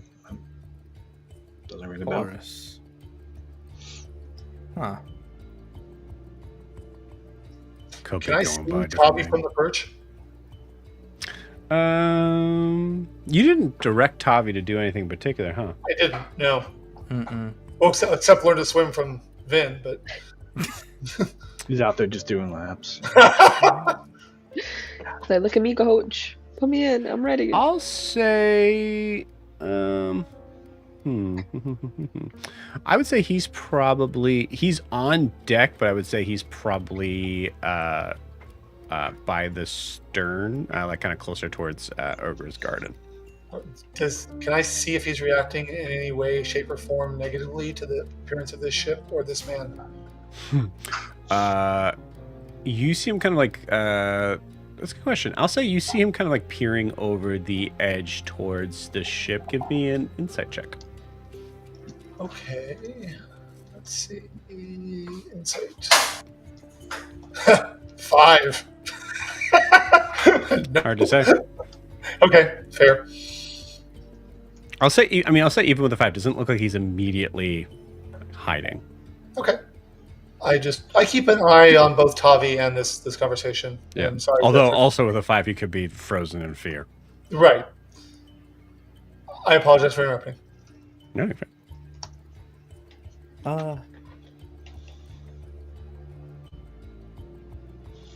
Riaris, do you think we should just give him a show of the boat? Show him room to room? See if there's anybody that is here that shouldn't be? I always love a tour. Respectfully, Captain. No offense, Captain Denholm. I'm not sure that's a great idea, but it's your choice. All right. Is it still a mess down there? Sorry, we were trying to clean up a little. We get a little messy from our long journeys. It is a bit of a mess, yes. It's not quite prepared for dignified guests. Gotcha. 1 second. We ever see if there's anything else that he needs. I'll be right back. I'll make sure everything's like nice and clean. I just Of course. go down. You go down. And I'm gonna tell Ogra and Vera to try to like get everybody out of the way and try to like sneak out of the way for when we're shown around. Okay. You're gonna have to be more specific. So like, I definitely want Ogra to not be seen by this guy. Vera is not so much if she's seen them before. So you're just basically kind of like warning them, like, hide. Yeah, pretty much. Cool. Got it. All right. Joe, I'm gonna send you something that Ogre's gonna do for what she's gonna hide. Oh, Ogra. No, actually, no. Yeah. Never mind. And then while I'm down there, I'm just gonna grab a bottle of rum and 3 cans. Okay. And then head back up. All right. Riaris, while you're waiting on deck, you see this figure kind of looking at you. Where are you from? Here and there, you could say. Yourself? Aye, same. Spend any time in Waterfall? Can't say I've had the pleasure. Is that where you come from? I'm haven't gotten to all the islands yet, clearly. So you're not from the islands? I didn't say that. Does every person that's born on the islands travel to all the islands in their lifetime? Bet some stay at home. Those with adventurous spirit. It's quite an interesting set of armor you have there. Thanks. You too. I like your eye patch. It's unique. Oh, yeah. Well, you lose something, makes sense to gain something else. Oh, it's interesting. You have been out on the sea for a few days, it seems like. Boat's looking a little... Yeah, we have. Our friend has given us quite a scare. I'm sorry to hear that. Understand losing friends unexpectedly can be a bit of a shock. I hope you can find him, or we can help you find them. Seems strange you know he's on their ship for some reason. You came right towards us. It's a little strange. Seemed to... We were heading into Ganbold, actually. Oh. So. Good city. Good place. Do a lot of business there? Only when I need to. Now that I can agree with. All right. Sorry about the Captain, welcome back. the cans, but I got some rum. Let's get this tour going. All right. Yeah, I wouldn't mind a shot of that. And you see, if I assume you have a glass, so you can. Do you have a glass, or do you have like a can? I have actual cans, and I pour half a can for him. Yep. Cool. And I tell him it tastes better out of a can. Trust me. I'll give anything a shot the first time, right? Kind of gives you. And then like a I pass one to Riaris and me. Okay.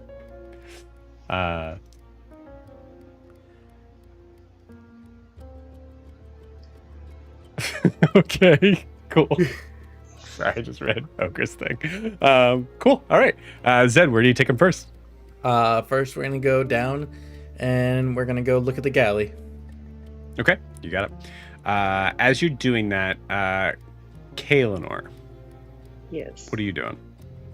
I am keeping an eye on the ship, looking for any other people on the ship, seeing if they are wearing any Merlinlock insignia or if any insignias on their ship. Okay. Give me a perception check with advantage, given the time that you'll have to look at this. Wonderful. The dice god said no. It's a 10. I think Kaelinor is a little paranoid. She is not cool and collected right now. I think she's just eyes frantically scanning a little bit. Okay. I will say you see figures that the hard thing with the like sort of darker blue of the Merlin look is that if it is on someone's person, one, it doesn't necessarily mean that they are Merlin look. It's a pretty popular color,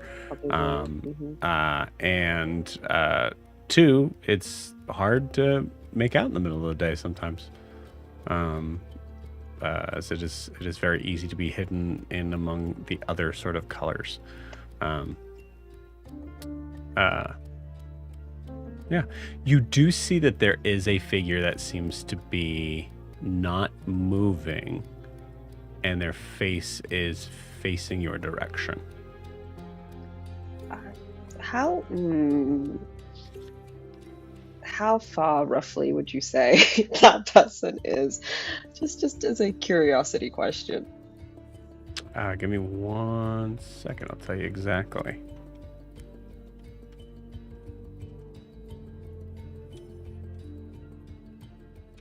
Does it have the distance?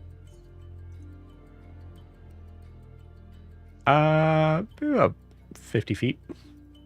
Okay. Actually, 60, considering how much you're not able to see of them. She's gonna hold on to that information. She's not gonna do the stupid thing that she was gonna do. Okay, I keep an eye on that person. I think if they're staring towards my direction, I mean with my 8 perception, I think Kay is just casually leaning on the harpoon gun, just like nonchalantly just watching their ship.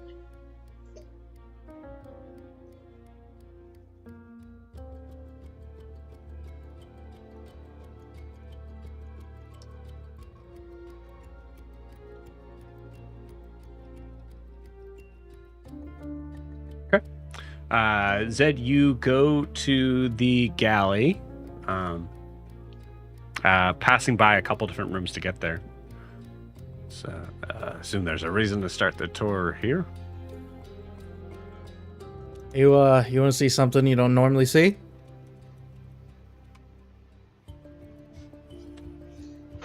Sure. Always. Yeah. Open the oven.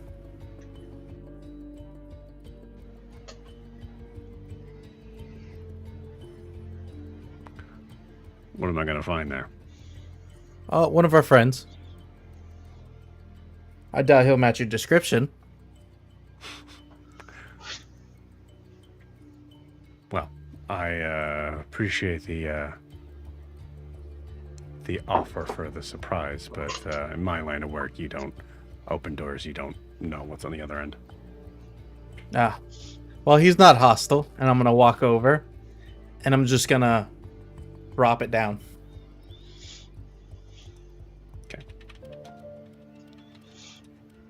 Okay, you immediately hear this. You see this figure immediately pull out a flintlock pistol, and aim it at the oven. Oh, I said he wasn't Did you shut it? hostile. Yeah. Okay.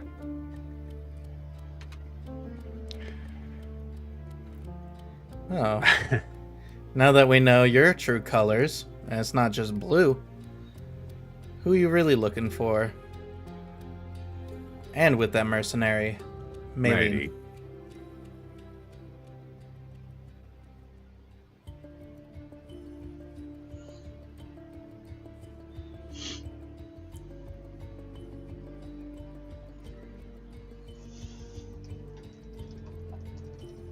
All right. Trust me, if I wanted to hurt you, you'd have already been 3 gulps dead. Of that I have no doubt. But I assumed that you'd be a man of respect. Oh, I am. And I've been showing you the truth the whole time. As have I.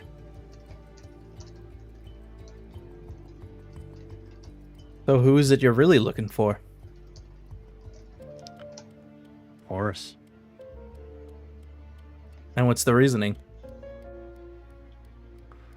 Well, I don't think that necessarily falls into line of what you need to know.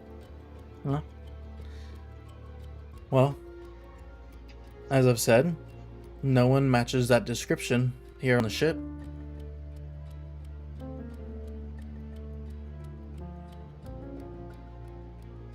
Yeah, here we are, taking a tour. Yeah? Nothing to hide. Not even in the oven. In that case, you don't mind. Showing you the captain's quarters? Not at all. And I start walking towards my room. Okay.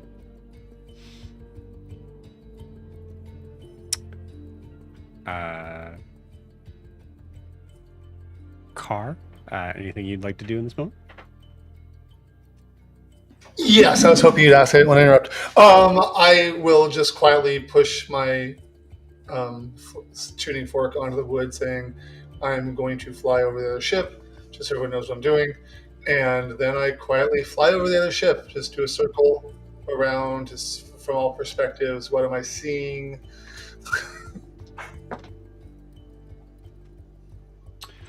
How close you get? Not very. We're 30 feet away from the ship right now. I'll stay 30 feet around, but I'll leave the ship and I'll just circle the ship at 30 feet. So I'm always flying back over ours.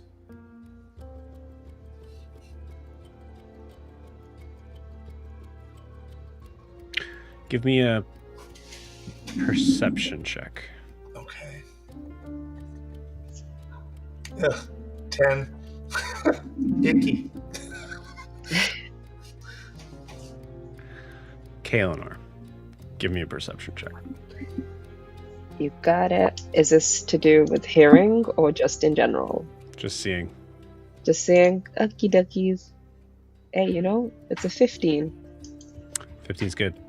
You see the figure that was staring straight at you look straight up, and you see them reach behind their back and pull out an arrow. And they seem to be looking straight up and following something. And I heard Kaz tuning fork to the You message. I have the tuning fork in my hand. I'm leaning on the harpoon woods next to me. Immediately tell Kaz, be like, "Careful, you got someone watching you." I go from flying around to straight up. Was that for everybody to hear or just Car? I think she would have left it. Would have put it on a open broadcast a little bit, just so everyone can be kept in the loop, and then just has eyes on the person who did the arrow, narrows her own eyes a bit and just is intently watching them now. Okay. At this point, I was going to say, at this point, you see something else that seems odd. At first, it looked like there was a possibility that this figure had some sort of bandana, like white sort of bandana around their forehead, and now you see it's a little bit lower as it is around their eyes. Oh, interesting. Okay. So if it matters, I go up until I feel like I'm out of a standard range of a regular handheld thing. Since she said it's like I wouldn't be out of range for ballista or something, but like a bow or a crossbow or something. I'm gonna head back towards our ship but overshoot it, go straight down so I'm at water level, and then come back to the ship that way, and then go up and then fly up onto the deck, but remain invisible, and perch on the edge of the deck. And can I see if she of our deck? Yeah, my deck. So no, gotcha. I'm using our boat. You're going behind it. Yep. Me invisibly of coming back. Yep. And see. So, and then when I land there, I'll just touch and say I'm on the aft deck or on the aft wall. Yeah. Just so I know where I am, since I'm still invisible.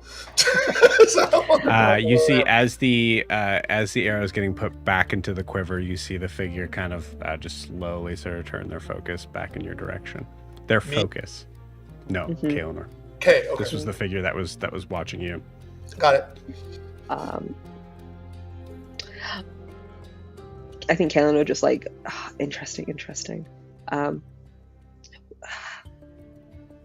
will message Wood to key to Wood, just to Car, being like, "It's an archer who's wearing a blindfold. She managed to track you whilst you're invisible. I don't know if magical, if she's just good." What was she carrying? What weapon? Did it bow and arrow? So the bow was actually like below her to the point of like you wouldn't have been able to see it. So you saw the arrow. Assumption, instead. just the arrow. Mm-hmm. Just pulled out an arrow, but I assume a bow. Don't know if it was longbow, short bow, or maybe modified. Okay, Car's going to try and distract her. So he knows his crossbow has 120-foot range. Mm-hmm. So he's going to fly back to... He's going to drop off the side. He's like, I'm going to go try something. He's going to drop off the side. Be safe? Of like, the side... So the ship's blocking him. 30 feet away. Go about 120 feet away from the ship. And then circle about 150 feet away around. Just start circling about 150 feet at water level. Okay, so you're 150 feet away from their ship. This person, essentially. Yeah. Mm-hmm. Cool. All right. Just flying to see what Kay sees. And I would see if she's like following anything. She does not. Okay. So I'll continue to just get higher and higher and higher to see if she does it. And if she doesn't seem to follow me, I'm going to stay at about the height of the vulture's roost, 150 feet away, but just circling. Okay, you got it. And I will say I can't say that's what I'm doing, so they'll have to figure it out because I'm not touching the ship anymore.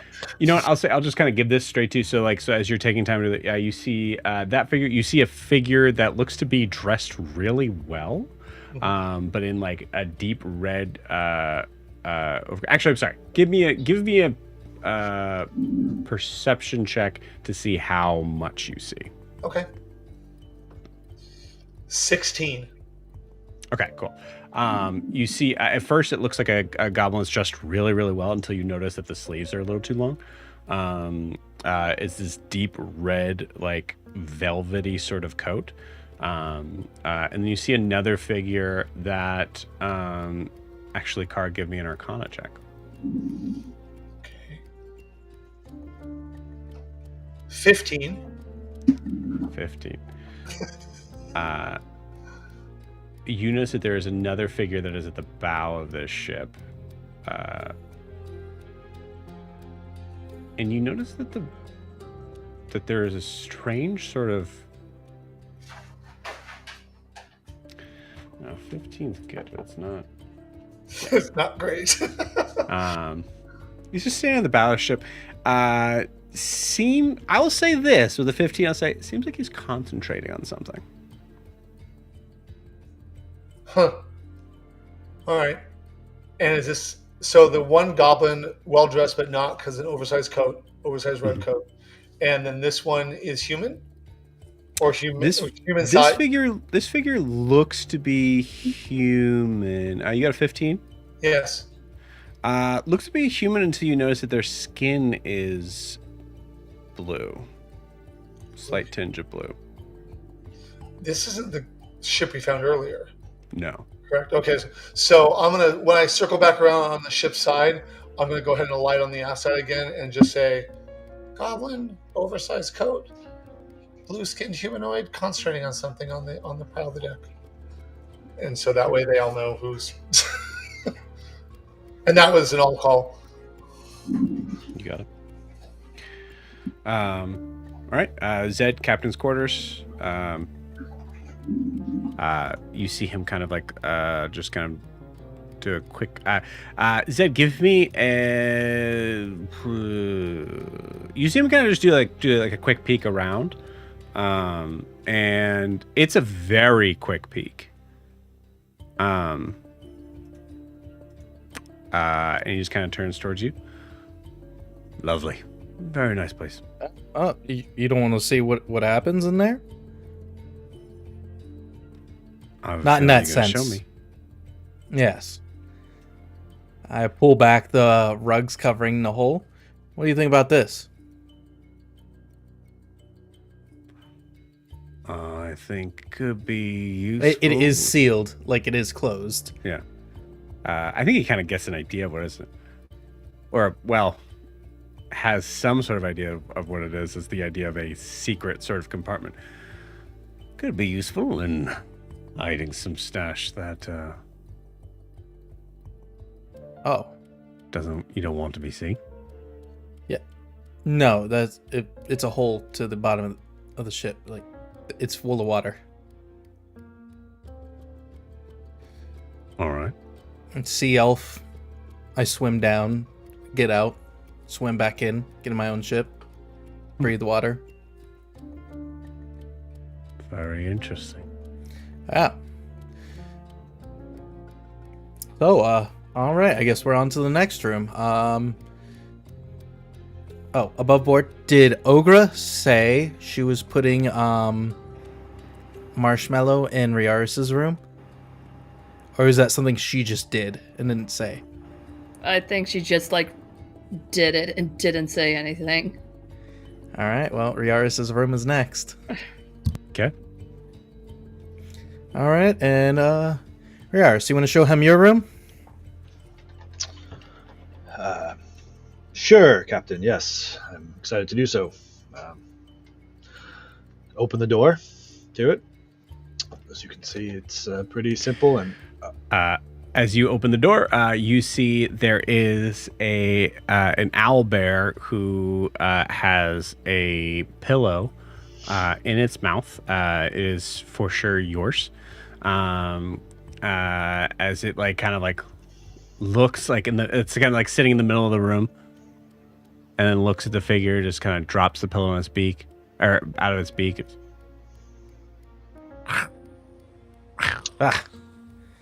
Marshmallow. what? Why? You scamp. Oh man, you'd be surprised at the things you win in Ganbold at their casinos. Have you been? Nah, I haven't. I like to keep my gold close to me. May I? You wanna? May you wanna what? pet? Yeah, You wanna pet Marshmallow? I have some interest in the specifically dangerous animals. Ah. Oh, what do you think, Riaris? I don't think that's a great idea for Captain Denholm's fingers, but you're the one making the decision, sir. How about this? If anything happens, it's on your terms. But I'll hold your Absolutely. drink for you. Ah, thank you. Appreciate it. And you see him kind of just do a short bow to the creature and extend his hand slowly. And you hear that kind of weird sort of high growling from a creature that hasn't really been able to figure out their that voice yet. And then you see as his hand kind of gets to the point of right at the beak, you see it stop.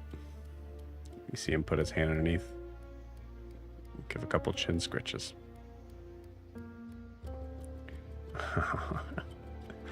See, just need to know where to pet them. Gives a couple pats on the head. All right, next room. You notice All right. he didn't look at anything specific at all in that room.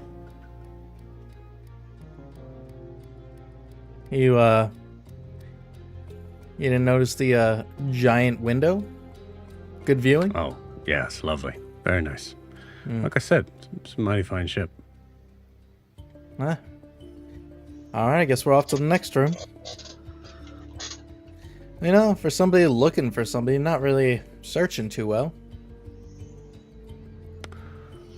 I have a feeling that we'll just say I have an eye for things.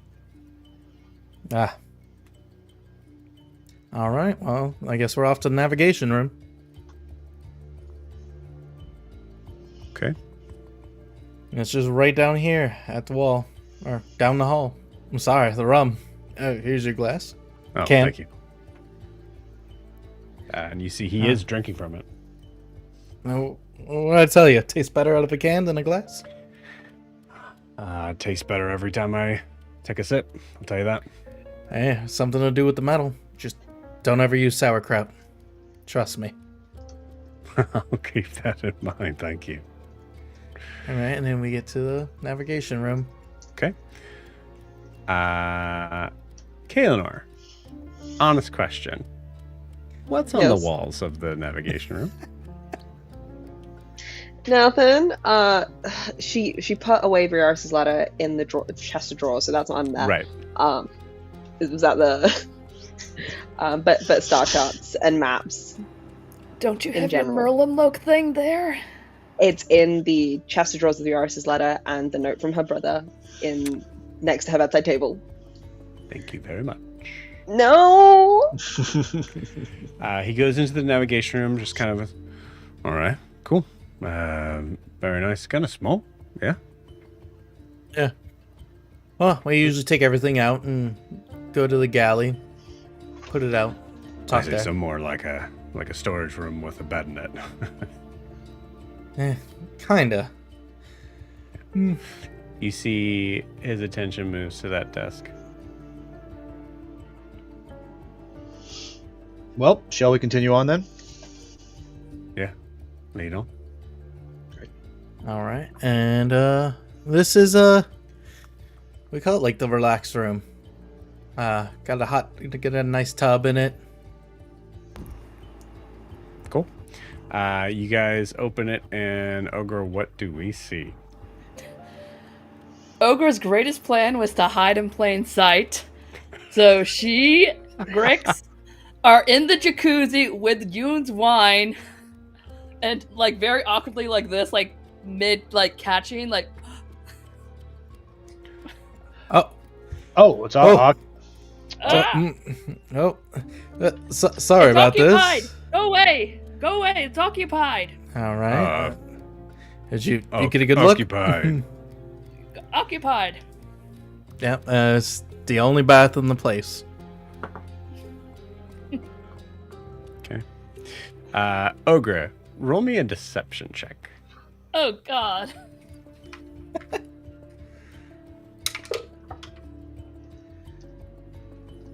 Hot. What are you? It's an 18. Okay. All right, 18's good. My. quite the R&R room. Oh yes. Oh, just wait here for a second, and then I'm gonna just go in the room. I'm gonna leave the door cracked, and I'm gonna reach into the drawer where a couple of the Yoon shells are. You're gonna leave the door cracked? Just enough, but I'm gonna position so Riaris is like standing there so he can hear, but Okay. it's like Ogre, man, so- roll a disadvantage. Are you Like, I possessed wanna or block something? the door, but I'm like, how possessed? obvious would that be? Like, oh, he's gonna go in here. Let me just. You're prevent sick. you. Door open. I don't know what to do. Sarah is so mad right now. Are you possessed? you're just gonna hear me say, "I can't believe what the fuck are you two doing in the bat together." In Zed's fairness, there is a thing of like he said hide, and Ogre Right. went in the bathtub with. So there is a level of like it makes sense that Yeah. Zed would lose Yeah. his cool for a second enough. to Yeah, make so that mistake. it probably sounds like I'm yelling at two of my like crew members of like what the hell are they both doing in the bat together? That's against policy. Cool. Nice. There's nowhere for us to hide. What'd you get, Ogre? I got a 19. Are you serious? I am. I thought it was Alright. a 6, but it isn't like, and my charisma 0 for anything besides intimidation. All right, so I grab one of the shells, and then as I come back out, I say, "You two need to just get dressed. We'll talk about this later." And then We'll close say the door. Riaris as you like as that crack is there. I'll say Riaris, you kind of like are able to kind of step in as a like idea of like looking in maybe, but blocking the view. So, sorry, Captain Devon. I'm sure it'll just be a moment. Sometimes he just needs a. Yeah, Hey, I'm gonna let you take. you do what makes take you care of happy, that. friend. Yeah. That pistol of yours. Oh. We'll see. Takes it out. Hands it to you. I pick it up. I look at it. I'm pointing up at the top of the ship. This is not bad. Hand it back to him. Yeah. It's a little weighty, but Eh. Does it take anything like these? And I just show the shell to him.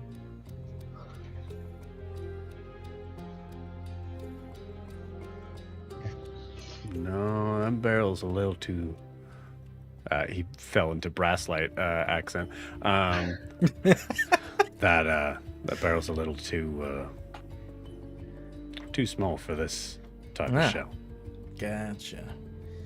And I'll pocket that one. Too bad. We had a member that let's just say he had other responsibilities he had to take care of. It was one of his favorite things. He loved target practice. But yeah, I guess we're off to the next room. This is the fun one. This is what we call the armoire. Armoire. Nice. Lead on. All right. And then as we get so over to... So you go into it, right? Yeah. Okay. And then, oh yeah. Oh, I see a couple of the... Don't mind. Opening those closets for me. That would be a pretty easy place for someone to hide. Oh, yeah. Hey, Ulysses, can you open the armoire for me? Weapons. Preparing for a war? No, it's just things we've gathered along our time. Interesting. The captain sometimes likes to keep trophies of places we've been. That's all. Travis, I also I do some diving myself. Yes, that too. Riaris, roll me an insight check.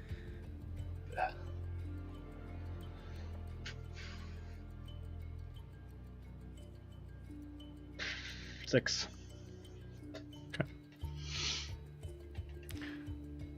Trophies. All right.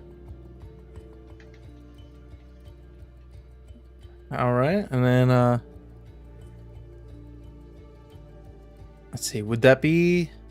Oh no, we have the two downstairs, which would have been Vera's and don't look like they look like I believe like crates from the outside. They're actually pretty hidden. Yeah.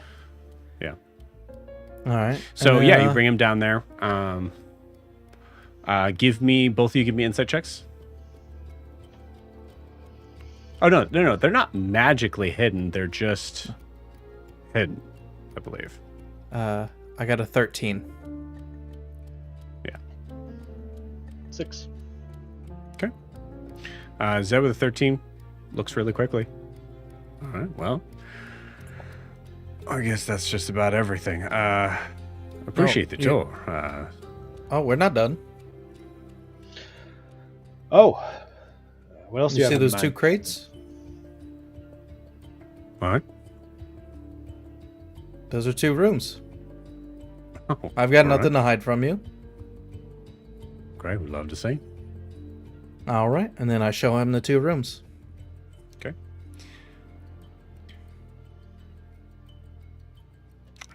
He looks in both of them. Clever. Very clever. Oh yeah. And so all we got left is what you've seen up top. You've already seen. Yeah, if you don't mind just me taking a quick peek around on deck. Yeah, not a problem. You guys go up.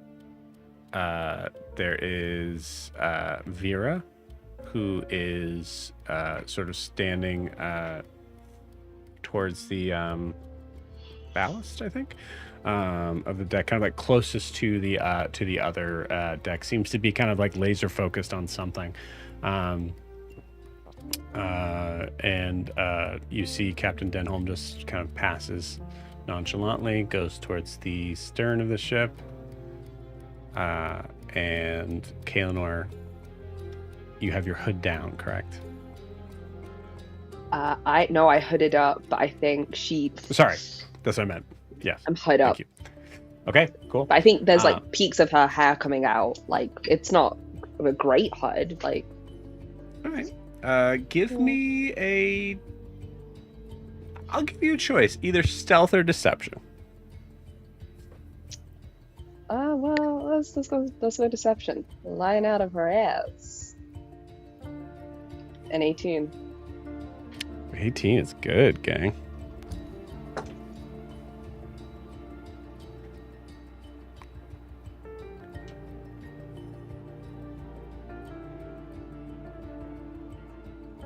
Kaelinor, as Captain Denholm passes by, do you look in his direction? Do you specifically look away? Like, she does that thing of when a teacher calls upon a class member and you don't want them to pick you, so you kind of either just like you look kind of like straight forward. You don't even look at them.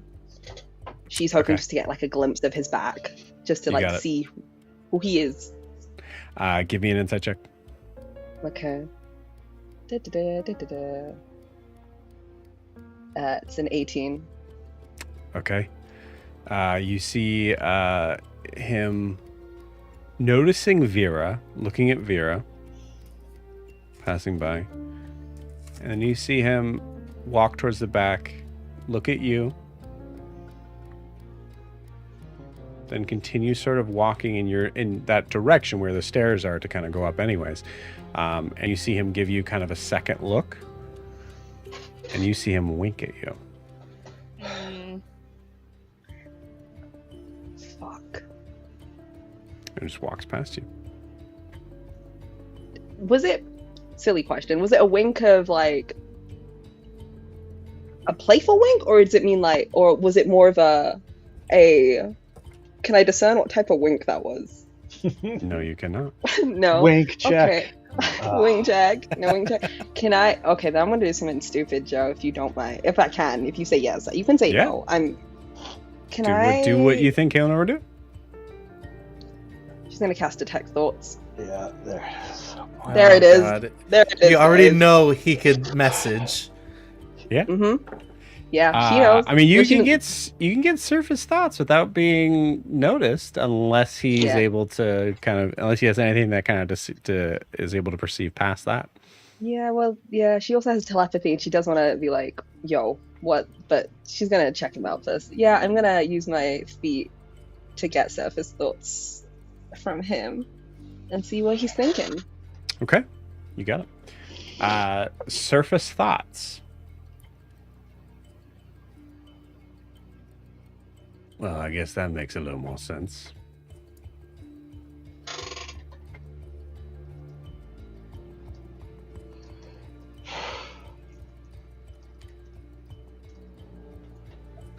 Fuck. You can't. She wants to know more. I know she wants to know more. Is that the only thing I get when he says that? He's just that makes so much more sense. Oh, that makes so much more sense. Yeah, I think so. Yeah.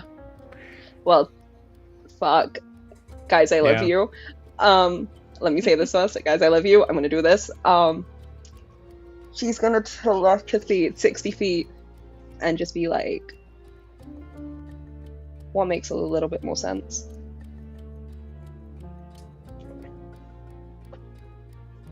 And she's like still like, her face is like not stone, but she's like looking forward but not making eyes with him. He'll die in his brain.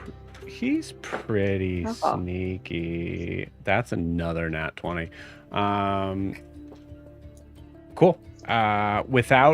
Without skipping a stride at all, you get a message back from him. Don't worry, love. You're not on the contract. Yet.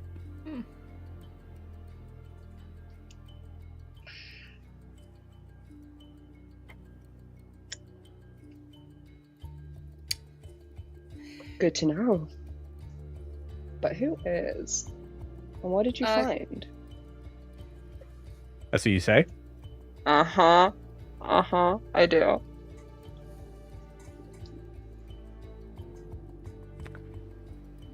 I've been honest about who I'm looking for. And I think you got an idea of what I found.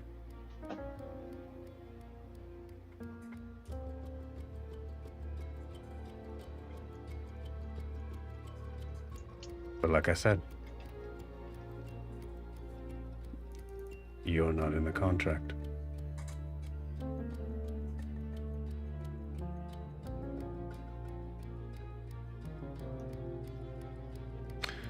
Is now moving towards the back, and is, I'll say, Zed, you know, like Kobamu's hut's right there. So you could probably sort of like veer him away, if you'd like.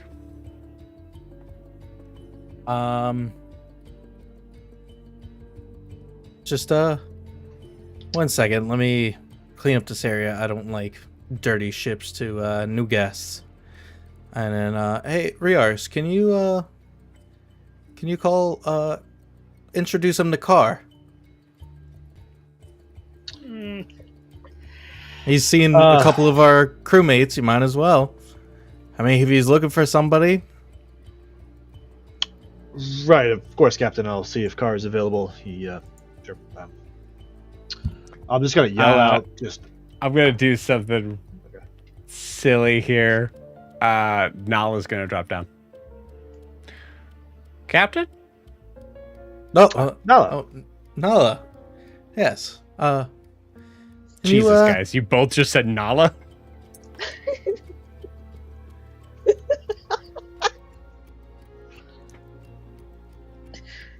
I love that. Yeah, Nala drops down as Carr, and you guys call her Nala. Oh, she was as Carr? She was dropping down in that moment to be Carr. Dan did not know that. That's all right. That's all right. You both did it, so it definitely happened. This. Okay. Yeah. Hi, I am. This is Nala. This is another one of our crew. Hi, Nala Carr. Nice to meet you. Yeah. I'm gonna roll deception with disadvantage. Nala is furious. That's a nat one. Yeah, it tracks. Yeah. That's going incredible. down fast. Yeah. Can The boat was Ogre come ship-alike. back up to the ship at this point? And as I Yeah, do, absolutely. I want to cast Detect Magic on this guy. Okay, you got it. Now that you're back up on deck, Detect Magic, for sure, that eye patch is magical. Mm-hmm. Nothing else He has on it. Oh no, he has a couple other magic items on him, but I'd say the specifics that you get on that is that eye patch. Okay. Oh, so Nala. Yeah. Yes. Mm, Sometimes go by car, right, Captain? That's what a nat one gives you. no. You're a good trickster. Anyways, Nala, since you're here, can you She help just me? throws her wings up and is just like, yes. What? Yeah. Can you help me clean up over here? Riaris is gonna introduce him to Carr. Oh, and but Nala. I forgot the guy's name. Like above board, I forgot his name. Captain Denholm. Denholm. Nala Denholm. She checks her artifacts and she helps out around the ship. Oh my god. That's another nat 20. Holy shit. These are different die too. We're gonna have to weird. kill this guy. I'm happy we're not in Weird. battle tonight because This was actually for Nala. As Nala goes, Oh god, nice eye patch. that's my girl. Yeah. Let's cause This that, was for technically. Nala, for the record. I'm not Yeah. moving it. Yeah, it was for Nala. So, thanks you. Appreciate it. Nice feathers. Oh, careful now. Careful. Oh, sorry. I didn't mean to. Yeah, that's the same as telling an elf she's got nice ears, so you gotta be careful about that. Hey, I've seen my fair share of elves, and some of them. Oh, okay. So yeah, get car, and I'm gonna. I'm gonna do even a thing that Joe is gonna probably vomit to. No reason to not. No reason to not compliment a lady, especially on looks. All right. Anyways, Jack's looking at me like I'm gonna kill this guy. We'll be right back. We just got some metal. I'm off to not the going to side kill that we need him. to I'm going to grab. torture his ancestors. Yeah. I'll kill him. Ogre is shimmer. I can't say the word. Walking. Shimeen. Yeah, shimmying over to Kaelinor. Okay. His Hey, eye Ogre. patch is magical. I had a sneaky suspicion he's been in my room. He's been in everybody's rooms. Why? I think Zed, as you like go to clean up, you actually hear Captain Denholm just go. Actually, I trust you. I think this is pretty clear that Horace isn't here. Huh? If you do meet him, happen to let him know that his friends to the north are looking for him. Well, you're leaving already? We haven't even shown you the boat swing. I appreciate it. If he isn't here, then I have a lot more work cut out for me. I have a whole city to look into. Oh yes, you should start with Ganbold. It's just right down there. It's not far. That I will do. Well, Captain Zed, appreciate it. Kind of gives you that Yeah. sort of warrior's handshake sort of thing. If you ever need anything, just let us know. If you're ever Who in knows? fun. We might call for you for help. Hey, We're not the most ideal crew, but we get through just fine. Captain, if you would you ever like me need- to walk him to the ladder? Would that be Oh, yeah. acceptable? Yeah. It's very. Captain. Welcome to the ladder. I think you Oh. pass by Kobamu's tent, you just see this like angry sort of face just sitting, just grumpy, just like, yeah. Just in that like slit of the tent thing that like only Zed sees because Zed knows that he's right there. He was this close to death. Okay. Yeah, Riaris, you walk him there. Just want to make sure it's checking in car, anything. I was going to do something if I was needing to be visible, but since he said there was no need, I will stay where I am on mid deck. I don't want to make any big wing things, make him think there's something else there. So I just remain as still as possible and watch. Okay, you got it. Actually, I'll give you another chance of an Arcana check. Are you still circling? No, I landed back on the aft deck. Back on the after that. Okay, So cool. probably, All right, never mind. like walked right by me once or twice. And I'm like, oh god. Oh, the Arcana check wasn't on him. I know. So Cool. Yeah. Riaris, then you walk Captain Denholm to the ladder.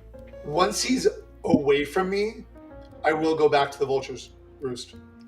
Okay. All right. I'll give you another chance. I'll say the DC's a little higher because of the distance here. Go ahead and give me that Arcana check. A 19. 19. Okay. That's what I rolled. So I don't know. The figure.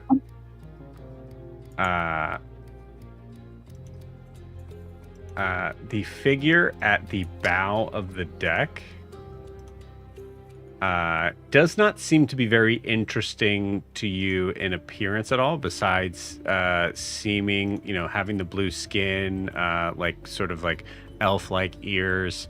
But you notice that the waves at the bow of the ship are not meeting the hull of the ship. Like as if they're pressing up against something that you don't see and falling away from that. As you see this figure. Huh. What is this? Can I tell how deep that division goes? Looks like maybe like 5 feet. Like 5 feet from the hull. Is it just where he is or all around the ship? It's just where he is, actually. Was he wearing a big overcoat? He is. So I'll mark him mentally. I mean, I'm not going to do anything else. And I'll use the fork to be the blue-skinned individual at the prow of the ship seems to have control over water of sorts, I think. And I'll just add, just so they know what is going on, so they are aware of what I'm aware of, without me going into great and gory detail.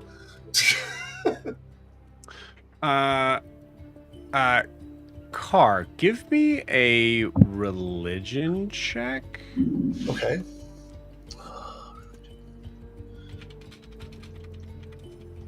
$23.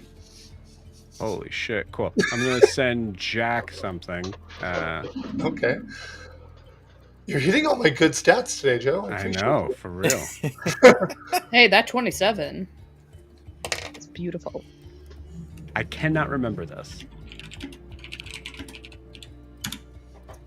Okay, cool. It doesn't sound familiar, so. Cool. So I'll say with that religion check, there's something essentially like switching your perception from the Arcana thing. There's something that does not sit right with you on a spiritual level with that individual. Okay. Then I will continue. As I'm noticing now, I'm like, and there's something just wrong about him. You kind of get the feeling that if you were to look at him from the ethereal plane and the idea of like being able to see wisps of like people's like souls and things like that, you get the feeling that you wouldn't be able to see his. I'm not going to do that. Not right now. But I'm like, I don't think he's connected to his soul. And that is exactly how I would put it. Oh, okay.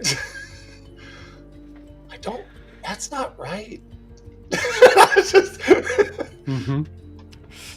All right, well, I appreciate fine hospitality. You didn't need to be so kind, but I really do appreciate you all being that. Of course. Sorry we couldn't help you out further. So how, by the way? Oh, guess I should give you this. Thanks. Well, Safe travels. You as well. See his eye just flick over to Kaelinar's direction one more time.